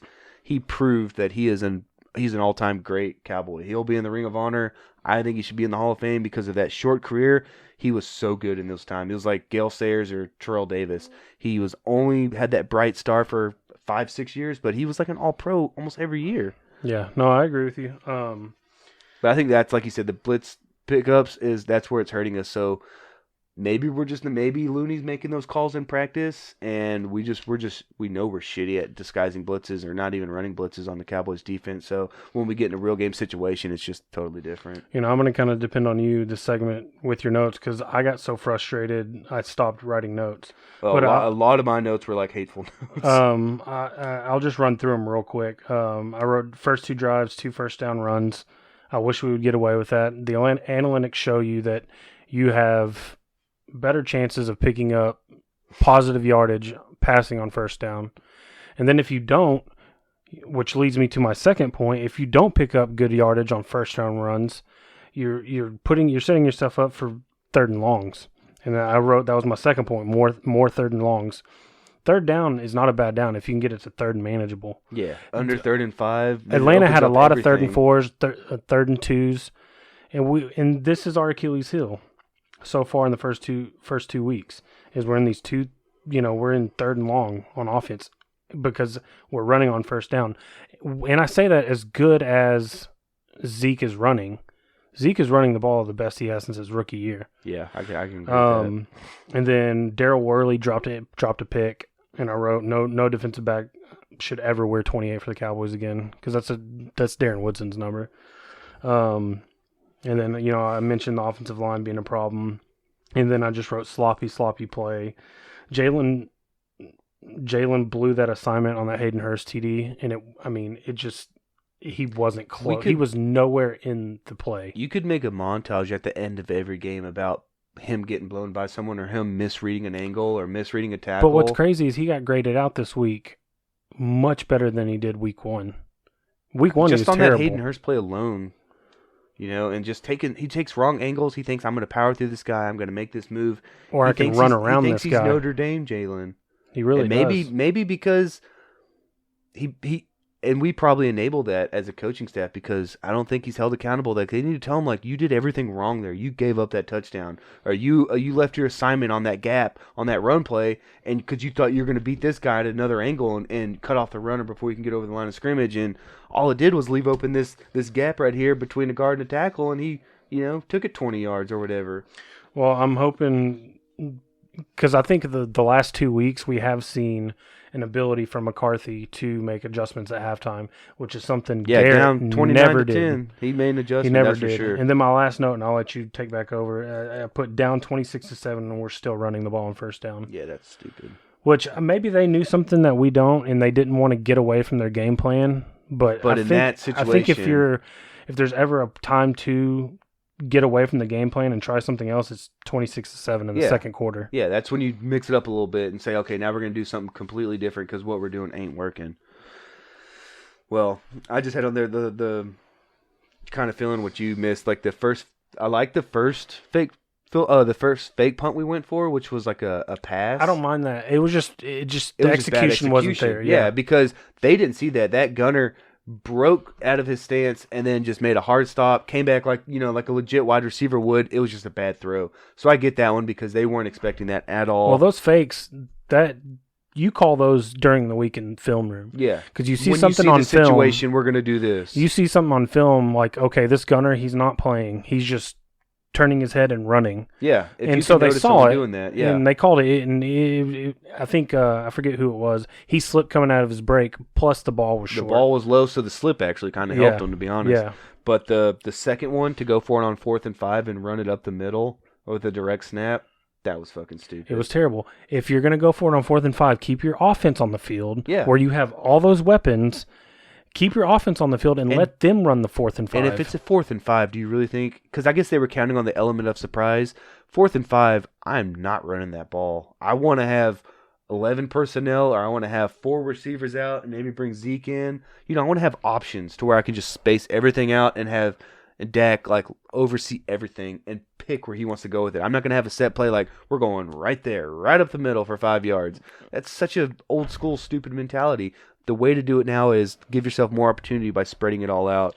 So that was stupid. They should have either not gone for it or, like you said, bring their offense out. Yeah. I put, where was it? Like, after so much terrible shit, it's a 12-point game early in the third because we got the ball back immediately, and I think that was a big swing for us. That made it 29-17, I believe. Well, let me go back to right before halftime. That is when, in my opinion, Dak is the best. When they're running that quick tempo and they don't have a whole lot of time to think. And I think that's when Dak is the best, when it's quick pace, it's no huddle. He's just slinging the ball all over the field. I think that's where he's the best. I wish we would run more tempo because we have the weapons to do it. Yeah, and obviously, like you could tell in that final quarter when we were rushed, we looked good because we put up all those points running that quick up tempo. Like late in the first half and then late in the fourth. Yeah. That's where we accumulated a lot of points and yards. That's where he excels. That's an awesome trait to have. He's got the offense down now, because that was always a concern for me. Was he going to have it between the ears? And he's got it down. Like, I don't doubt Dak anymore. And people in this town love, and we touched on it last week, people love to hate Dak. But what more do you need to show? What more does he need to show you, especially after this last week, that we need to pay the dude? And he is a top 5, top 8 quarterback in this league. I'd say top 8 easily, yeah. I think he's going to get, I think they're going to structure it after the Deshaun Watson 4 years, 160, so 40 each, and however, 100+ million guaranteed. When, I was telling my buddy Paul again, this was years ago, because I've always been a Dak supporter. I never thought he would be like a top 2 or 3, but I was like, dude, he could be a top 8, top 5 maybe, and you have to pay those guys. And I think it was after the 2018 year, after his 3rd year, when he became like, we could realistically sign him. I was like, we could sign him right now to $25 million. And people were like, oh, that's way too much. You can't sign that much. And then like Wentz and Goff in that same draft class got their deals, and it was about 30, 32. And I was like, we need to sign him right now to 32 or it's going to go up. And then it was 35, now it's 40, and now it's only going to keep going up, man. Because he showed so much poise and leadership to bring a team back from that 20-point down and then 19 down at halftime and that improbable fourth quarter. Because all those turnovers weren't on him. Those were fumbles. He didn't have a turnover. He had one. He did? Yeah, he had one. He was trying to... Oh, where he tried to like get flip outside. it out. He was trying to get outside. Yeah, that was and instead of taking the sack, he tried to like just tried to flip it out real quick to Schultz right there. He tried to do the old Brett Favre. But where it was before he could, because it would have been incomplete, but they like got him before. Yeah. Okay, yeah, and that was trying to do too much. You're right. But normally he doesn't turn the ball over. He takes ball security very. I mean, that's high up on his list. Yeah. Also had on here that you could make an argument that through 2 weeks, Calvin Ridley's not only the best wide receiver on the field, he might be the best in the league after 2 weeks. He's got like 4 touchdowns. I think, yeah, and he's averaged like 100 plus. I think it was like 10 catches, 120 something yards average, and 2 touchdowns through 2 weeks. We talk about our 3. Atlanta's got a pretty good 3. With Jones, Ridley, and now Gage. He broke out. He's young. He's still I don't young? think he's a rookie. Because I was gonna say, unless he's young. a journeyman like Laurent Robinson kind of guy that like blew up for 1 year, then yeah, that's a great trio, man. And Matt Ryan had a great game. He did. He put up 39. 39, 4 touchdowns, and lost. But I think, if he's a dying breed of quarterback. He's that statue standing in the pocket. If you had a dynamic like a Kyler or a Lamar on that Atlanta offense, they'd be scared. I mean, they're already good. Yeah. They're already good now because he put up 450 yards the first week. Now, a lot of that was garbage time against Seattle, but still, I mean, I think that Super Bowl haunts that organization. Oh, they'll never get over it. I don't think they're going to have to get. I heard recently that Dan Quinn is on the hot seat when it comes to coaching odds because he had the highest odds to get fired midseason. Next was like Adam Gase, but they're like, this team mentally will never get over that. They're going to have to like almost do a rebuild with new coach. They're going to have to wait for Matt Ryan to go and just rebuild everything in the next few years before they'll be able to do anything. Well, they were like 1-7 to start the season. I think they ended up in the back half like 6-2 or something like that. And that's the only reason he saved his job last year. Mm-hmm. But I just think that they're cursed. I can't believe their special teams coach still has a job, which brings they fired their special teams coach in the offseason. And brought in some yokel I don't know, some new guy. That didn't know that because I put, holy shit, that final 2 minutes, the onside kick was so improbable. Our last one was February 28th, 2014. That's what I was telling Claire because we had less than 2 minutes, 1 timeout.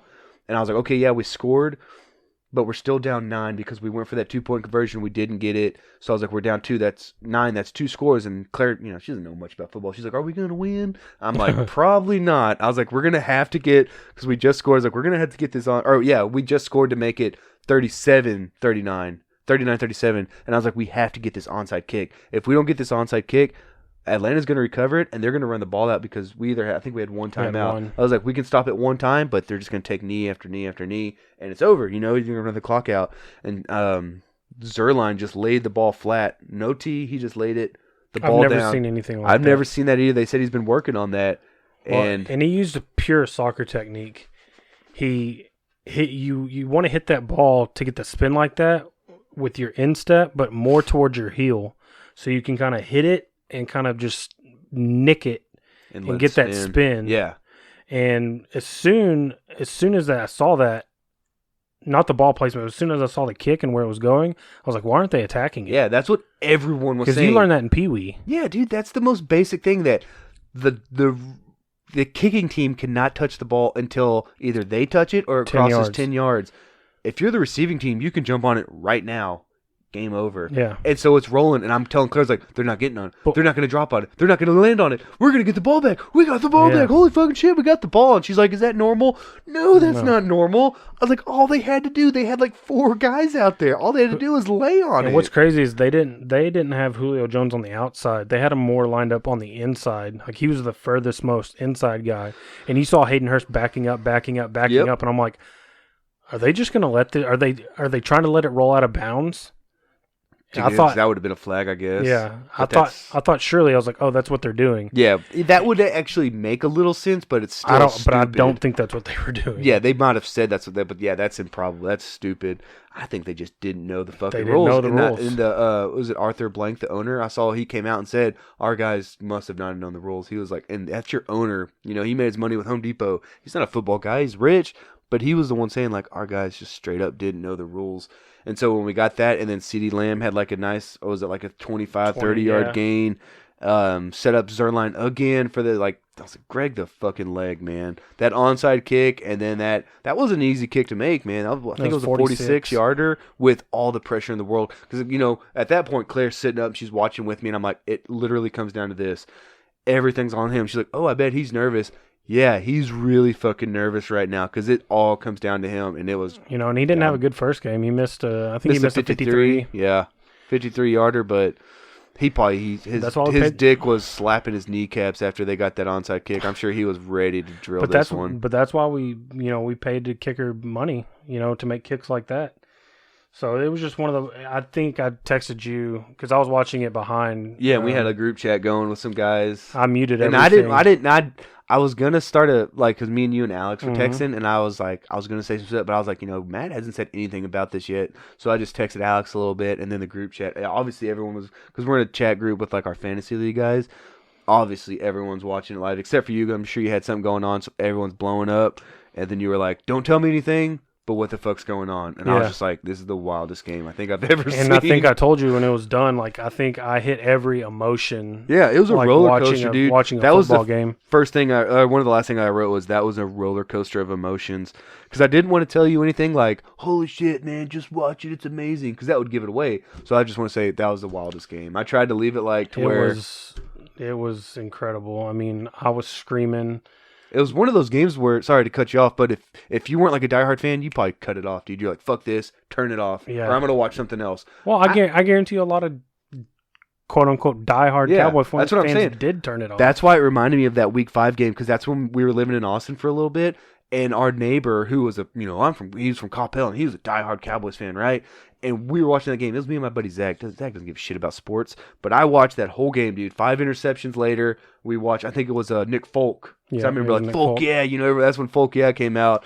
And I remember banging on my neighbor's door. I was like, man, did you finish it? And he's like, no, I turned it off a long time ago. I was like, fuck you, man. You're not a fan. How did you miss that game? So that's what it reminded me of. That's why I wrote it down. Because I was like, I bet there's a lot of fans, quote, fans, that were after the first quarter at halftime, were like, oh, these guys suck, and turned it off. And I was like, what a wild game, dude. And then, I don't know if you want to talk about a few of the stats real quick, but I think it was somebody, I think it was either you or my buddy told me that it was the first time that a team scored 39 points, forced 4 turnovers, and lost. They were 440-0 until Sunday. Before that, man. Now it's 440-1. Jeez. Since they started keeping that stat in 1933 or 39. 1933, yeah. And then Dak's the first quarterback to throw 450. They said 400 plus, but he had 450. But at least 400 yards and 3 rushing touchdowns. So 300, and he was named the Offensive Player of the Week for the NFC. I saw that. So 450 yards and a touchdown plus 3 rushing touchdowns. Guy's about to get paid. And then later on, after all this, they showed that Atlanta with 2:57 remaining, because that's when, I guess, when we were about to score to make it 39-37. It was around then. Up until that point, so it was still 39-30 up until we scored that last one. They had a 99.9% chance of winning with 2 minutes and 57 seconds left in that game. We didn't lead at all, except at the end. That's all that matters. Yeah, man. I don't give. And when people were like, Cowboys didn't win that game, Atlanta lost it. I was like, yeah, just like they lost the Super Bowl, but guess what? There's still a fucking banner in New England that says they won the Super Bowl. I hate when people say oh, that doesn't count as a win because the other team lost it. Well, pretty sure we're 1-1 now, which beats 0-2. Yeah. So I get it. We could have easily been 0-2, but again, I also think we could also have been 2-0. So I don't know what to think about this team, man. Not right now. What's crazy is I try to imagine what that game looks like or how it plays out if we don't spot them 20 up front. Yeah, because we played great after the first. I mean, and they weren't bad turnovers. They were just Atlanta was just punching the ball loose, or they were hitting our guys just perfectly. They were opportunistic. On defense. They were playing good opportunistic defense. It wasn't like a ridiculous interception where it's where are you throwing it to? That's in triple coverage. There's no one open, and you just gave the ball away. Yeah. They had that Peanut Tillman punch down, man. Yeah. So it's give them props, but also, man, give us props for not giving up and fighting back. I was thrilled with that game. It was a roller coaster, man. So real quick, let's look ahead to Week 3. I don't want to, we don't have to go into specifics, but 2 kind of games that we picked out is Kansas City, Baltimore on Monday. That's going to be Mahomes versus Jackson, what we all wanted to see. Past 2 MVPs. Yeah. I think it's going to be an AFC Championship preview. Yeah, I think so. That's going to be a game you don't want to miss. It's on prime time. And then for me, Green Bay and New Orleans. I want to see if Drew Brees can bounce back. No Michael Thomas? No Michael Thomas still. Yeah. I think he's out until Week 6, I read. Yeah. And Green Bay, you've got Aaron Rodgers. He's had a little resurgence. Green Bay's look good. They scored over 40 in both weeks, man. Yeah, they look good. And then we've got Dallas and Seattle for our game. We talked a little bit about Seattle in the Week 2 preview. We just wrapped up the Cowboys. I think it's going to be tough because we've added some injuries in the secondary, which is where we cannot have injuries against Russell Wilson.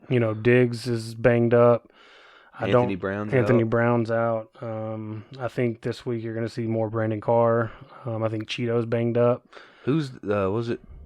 Robinson, like Darius Robinson, our other corner we took. Reggie Robinson. Robinson, yeah. I mean, he's gonna have to step up. Yeah, so that's not what you want to see. No. But it's gonna have to be a shootout. Dak and the offense is gonna have to carry us. Is Diggs out for sure? He's not out, but he was limited in practice today. I think it all kind of comes down to tomorrow. Yeah. And whether he practices or not. Probably same with Tank. Yeah. But have you heard anything about Tyron Smith? It's not looking good. Is it a neck stinger? It's a neck. It's a neck thing. You can't fuck with a neck thing. So real quick, let's touch on the Stanley Cup because we have a local team in a championship and we haven't mentioned it in the last couple podcasts. But last night, Tampa Bay, they took Game 3. They're up 2-1 in the series. Just early penalties seem to really... Just like in Game 2, man. Yeah, seem to bite us. And our big stars aren't showing up, No, the whole front line, the first line's not showing up, which is Ben, Sagan, and Radulov, because none of those guys... I mean, I guess they do other things other than score goals. Like, he could set a tone. Radulov gets big hits. He had a huge hit where he whiffed and probably gave himself a concussion, I think, in the second, which sucks. But Miro Heiskanen with just a very un-Miro pass because turnover. Yeah, he had a turnover where he was at about center ice and he knew he had a guy across, but he tried to do like a wraparound, and as he was going to the ground, and it just led to like the easiest 1-0 breakaway, and I was just like fuck 1-0 just like that. And then we came back. Stamkos came back, which I made a big deal about in our group chat, but everyone else was like, oh, fuck him, we're good. I'm like, do y'all remember how good Steven Stamkos is? And his first shot, not only first shot on goal, just his first shot. Since February. He's been out since February. And I'm like, Tampa Bay has been the best team in the playoffs all year without Stamkos. And then Stamkos comes back and his first shot goes in. So I was like, God, didn't he get? Damn it. He did get re-injured though, right? I think come back to the bench. He came back in the second. I don't think he played any more lines. I think he played a little in the third. But they said that could just be easing him into it. I don't think we technically re-injured him or he got re-injured. It's just like, hey, you got a goal in your first 5 minutes. Maybe take it easy. And I think obviously hindsight being 2020. Maybe we should have got Dobby some rest. Yeah, maybe they pulled him after game. the second, right? But after it was 4-1. Right, because he's been on a tear. He's been our backbone. Yeah, the entire playoff run. He's the backbone of this Stanley Cup run so far. But we'll see. The Friday Saturday back to back is going to be tough. They're going to have to start that kid, the goalie. I can't think of his name right now, but he's like he was on like the national team out of Minnesota. I would like to say, I don't know, man. It's so tough because Friday's game is such a huge fucking game. We're either going to tie it or we're going to be in such a hole. That's why I kind of thought maybe they'd pull Dobby this game or Game 3 and start the kid. That way, if he goes in and he doesn't perform, you're down 2-1. Now if you sit him Friday, we probably should have done it a day. If you sit him Friday and we don't perform, now we're down 3-1. The backs, that's it. We're all the way up against the wall. So just that back-to-back game, Dobby's going to need some rest. We had a shorthand goal, which was fucking cool. Those are rare, but Tampa Bay just looked better than us in everything. They capitalized on all our mistakes. We had a few takeaways and breakaways, but then their defense would recover so quickly. It seemed like we couldn't clear our lines. Like we couldn't clear that. We couldn't clear the puck in the defensive end. That we would win. We would win faceoffs in our defensive end, and then they would just take it right from us and get a shot on goal and it would go in. Yeah. It was the most frustrating thing to see, and it was embarrassing. I even had Lauren watching it, And she was like, "Are we normally this bad?" I'm like, "No. I mean, we've kind of been. We're the number one defensive team unit in the West. Yeah, that's why it sucks to let them put up 5 goals because I get we're not going to be the team that always scores 5, but we shouldn't be giving up like more than 2. And even with our units. even the coach, he's like, they're in that in the Western Conference Finals, like there were games where we did have to score, or we did score 4 and 5, but That's we're more of a 2-1, 1-0, 3-2 type team, and that's what we need to get back to. That's why, and I feel like Tampa Bay getting that rest post game 1, and then the resurgence of Stamkos back was like, I was so fucking bummed out. Man. And you were right. I mean, Miro looked off. He didn't look.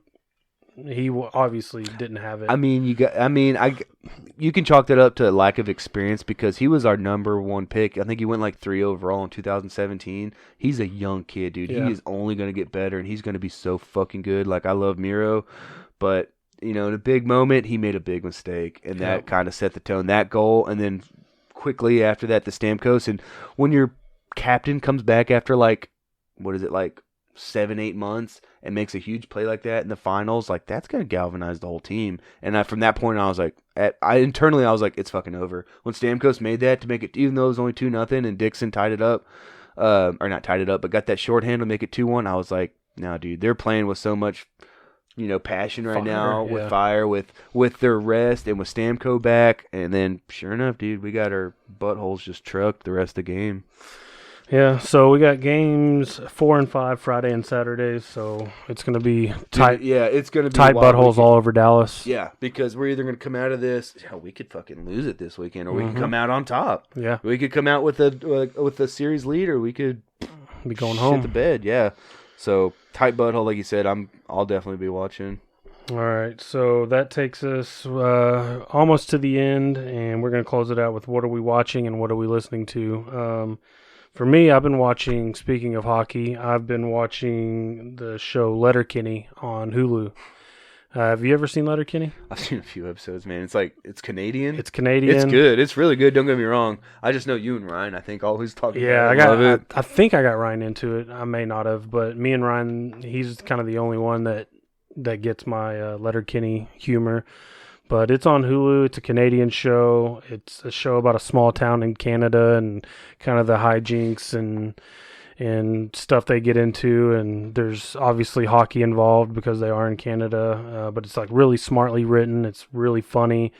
I highly recommend it. It's probably one of my top 5 kind of comedy series going right now. And then I've been listening to, since it is Cowboy season, 2 podcasts. One of them is called About Them Cowboys. It's got KT, who used to be on The Fan. KT, yeah. He's on 97.1 now. Dave Hellman, who's a writer, who's a really popular writer for the Cowboys. And here recently they've had Mike Reiner on from The Ticket, formerly of The Ticket. So it's been cool to hear Mike Reiner on. But it's a really good show. It's put out by The Athletic, so they're not tied. That's good quality. They're not tied to the Cowboys, so they give good opinions, and they've got KT on there who's super smart.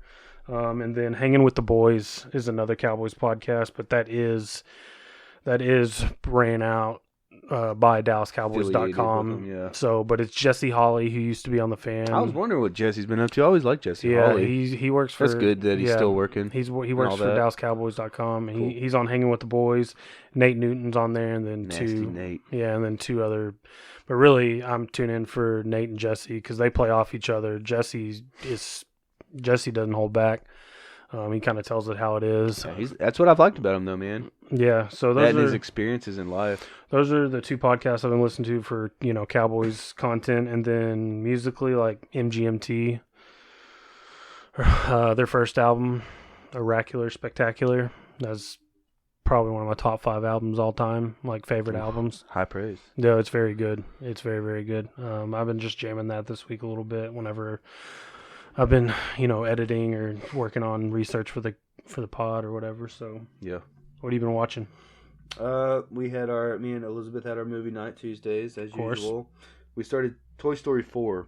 Ooh, that's a good one. Yeah, it's really good. And I'll get completely invested, dude. I was so into it. And then, we had our snacks, we had our drinks, we had our pillow, and then, I don't know, 45 minutes in, she's she's like, let me lay on your pillow, let me lay down, and like, give me a blanket. And it was after, setting the scene, man. It was after they're trying to rescue Forky from that diabolical like antique store. You know, they found Bo Peep. They got Buzz back. They're making a run to go get Forky. And then I hear some Precious snores, and I look down, and she is out of it, man. Right when the action is hitting, and I'm like, I was so invested. I was thinking about finishing it, but she'll want to watch it next Tuesday with me, and where we can finish it. And she doesn't get like the plot points or the characters or what's going on. She likes Jessie, the cowgirl, and she likes Bo Peep now, like stuff like that. She likes, she'll remember those characters. But I was like, all right, well, Forky was a great new character that they introduced. Yeah, and isn't there like a Keanu Reeves stunt man character? Yeah, I'm about to say, because you're right at the part where it's about to get real good, and there's a couple other characters. There's a couple other characters that get introduced in the there's like store. the stuffed animal from the Buzz Lightyear. They were gonna the prizes. Yeah, those guys were funny. I feel like those are two like famous. Is that Pixar? No, I'm trying to think of, I don't know, these guys that have a show on Vice, these two black dudes that do like, Nero and... Deezus and Nero? Deezus and Nero. That's what I thought it was, but I need to look that up. It might be. I was thinking, I was like, man, if that's Deezus and Nero, that'd be so fucking cool. But, so yeah, we were watching that until she fell asleep, and then I just happened to like turn it off, turn on Hulu, and it was FS1. There was I think it was called The Story of Tua. And it was, basically the history of Tua Tagovailoa and his family, and how they're from like the American Samoa, and just like that history, and how your name means everything in that culture. How like everything in life. It's not how rich you're born or what class you're born to. It's what name you carry, which I think is very honorable. It's not about money and class. It's about like your like I was saying, like the respect you get from your family name and how you carry yourself. And then, his family moves to Hawaii, and his dad was just like training them from such a young age. They would go to the beach, but not to have fun. They would do training drills in the beach, so running in the sand was more difficult. And he just trained his son to be the absolute best. His grandfather was like the leader of their community, and his grandfather always say how you're destined for greatness and you're going to make the Tagovailoa name like known around the world. And he believed it, and he just made that shit happen. And he went to some like it was kind of like a quarterback camp with Trent Dilfer. I think it was called like the Elite 11. Elite 11, yeah. Yeah, and he ended up getting the MVP. Like they were saying when he got there, had all the talent in the world, but he was really raw and made like poor decisions. By the end of it, dude, he was the fucking MVP because they were like, this is what you need to work on, and he just honed in on it. He just had the work ethic that any team would want their quarterback to have. And I think he's like a super good dude, too. Yeah, that's what I'm saying. Nicest guy. Whole family's respectable. Just so nice. Like, I've always liked him from watching him at Alabama, but you didn't know until I was watching it, and it talks about how, he wanted to go to USC his whole life, but then I think it was like one of his grandparents was like, well, if you're the best in the country, you should go to the best school. Alabama's just been hanging dick on everybody for like 10 years. So he goes to Alabama. Jalen Hurts, they were down like 13-0 in that national championship game to Georgia. They plug into he was a true freshman that year, dude. I remember that game, coming back to win in overtime. They showed in overtime how they were down a field goal, so a touchdown would win it, and he took like a terrible sack. They said on the first play of that possession. Next play, he's like reading it right, but he's going left the whole time, but he's reading it. He slung that ball. In an instant, he just looks to his left and chunks it, dude, like 40 yards, like just a absolute dime into the hands of the receiver, and that was national championship, just like that. And they're like, everything changed overnight. He was just like big man on campus, and it was leading up to his injury. And I just remember how well Jalen Hurts handled it like a pro. Yeah, again, just another good guy. He ended up transferring to Oklahoma. He was second round draft pick. But he was a Heisman finalist. He was in the playoffs. So obviously both guys are good. Just Alabama's just flush with talent. But they had to his brother too, and he transferred out and went to Maryland. Yeah. So, and it just talks about, his injury and how he just had to come back from that. Because at that game, I think that was a Tennessee game, and they were up like 35-7 or some shit. And it was like the last possession of the first half. And they were like, we knew he wasn't going to play in the second half, but he was adamant too. It was that he wanted to finish the first. And he just had like, it was, when you see the hit, it's two guys hit him and they put all his weight and he lands on his hip. So it dislocates his hip. His face got driven into the ground. It broke his nose, gave him a concussion. He was all types of fucked up. He couldn't walk off. They had to cart him off. But then it just shows like his work ethic and how he's going to get back. And that was, the rest of it was just him working to get back and getting his strength back up. And it's like, dude, Miami just got a future franchise quarterback. I think he's going to be better than Burrow, who went number 1, which I get why, since he took Burrow, he had the dream season. He's from Ohio. So I get why they do it, but Tua is so fucking special, and he's got that family lineage that believes in him, and I mean, he's just destined for greatness. And then listening to the podcast is one I was listening to called Undercover, which I listened to the first season. It was about the not NEX. What am I thinking of? That sex cult. Nexus. And so this one was about It was about the Canadian Pacific Flight 21 that killed all 52 people on board on July 8th, 1965, when a bomb was detonated over like the Canadian wilderness somewhere. And this is so. In the first episode, they tell you this is still the biggest unsolved like crime in Canadian history. They don't know who did it. They don't know who planted the bomb. They have 4 suspects, all like 4 people that kind of had shady past, criminal records. One guy took out like an $800,000 insurance claim like at the airport, which I guess you could have done back in the day. So I'm just now getting into it, but it's just real interesting the fact that that was a fucking massacre, man. Like 50 years ago, and they still don't know who did it. So it's just diving into that, and then I haven't quite listened to the new CD yet, but it's the new Perfume Genius song. It's called On the Floor. It's a really good song. That those guys have been around for a few years now, and it's just good catchy music. And they would have opened up for Tame Impala, which breaks my heart because that's the one thing this year that I was looking forward to so much was that Tame Impala show at American Airlines. So damn you, COVID. Yeah, for real, man. Like I know everyone's been hurt and everyone's been affected. Luckily, I've come out good so far, but it's like I really wanted to see Tame Impala, man.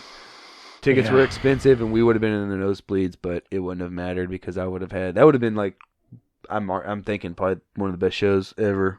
Just like that music, that setting, the the speakers everywhere, the laser shows. Like, I cannot tell you how excited I was for that show. And then I'm glad I didn't buy it because Ticketmaster and all them, they stopped giving out refunds. If you bought a ticket in February and that show was in June, and obviously it all got canceled, at one point they stopped giving out refunds. They just ate your money. Yeah, I remember hearing about all that. And it would have been like, with fees and everything, I would have probably spent almost $400. So luckily, the last sporting event show I got to go to was the Winter Classic at the Cotton Bowl with my dad. Yeah. That was fucking sweet. That was New Year's Day of 2020. So I'm glad I got to go to one sporting event this year. And dude, it was the Winter Classic where we just beat the shit out of the Nashville Predators. So it is what it is, 2020. Let's hope for a better 2021.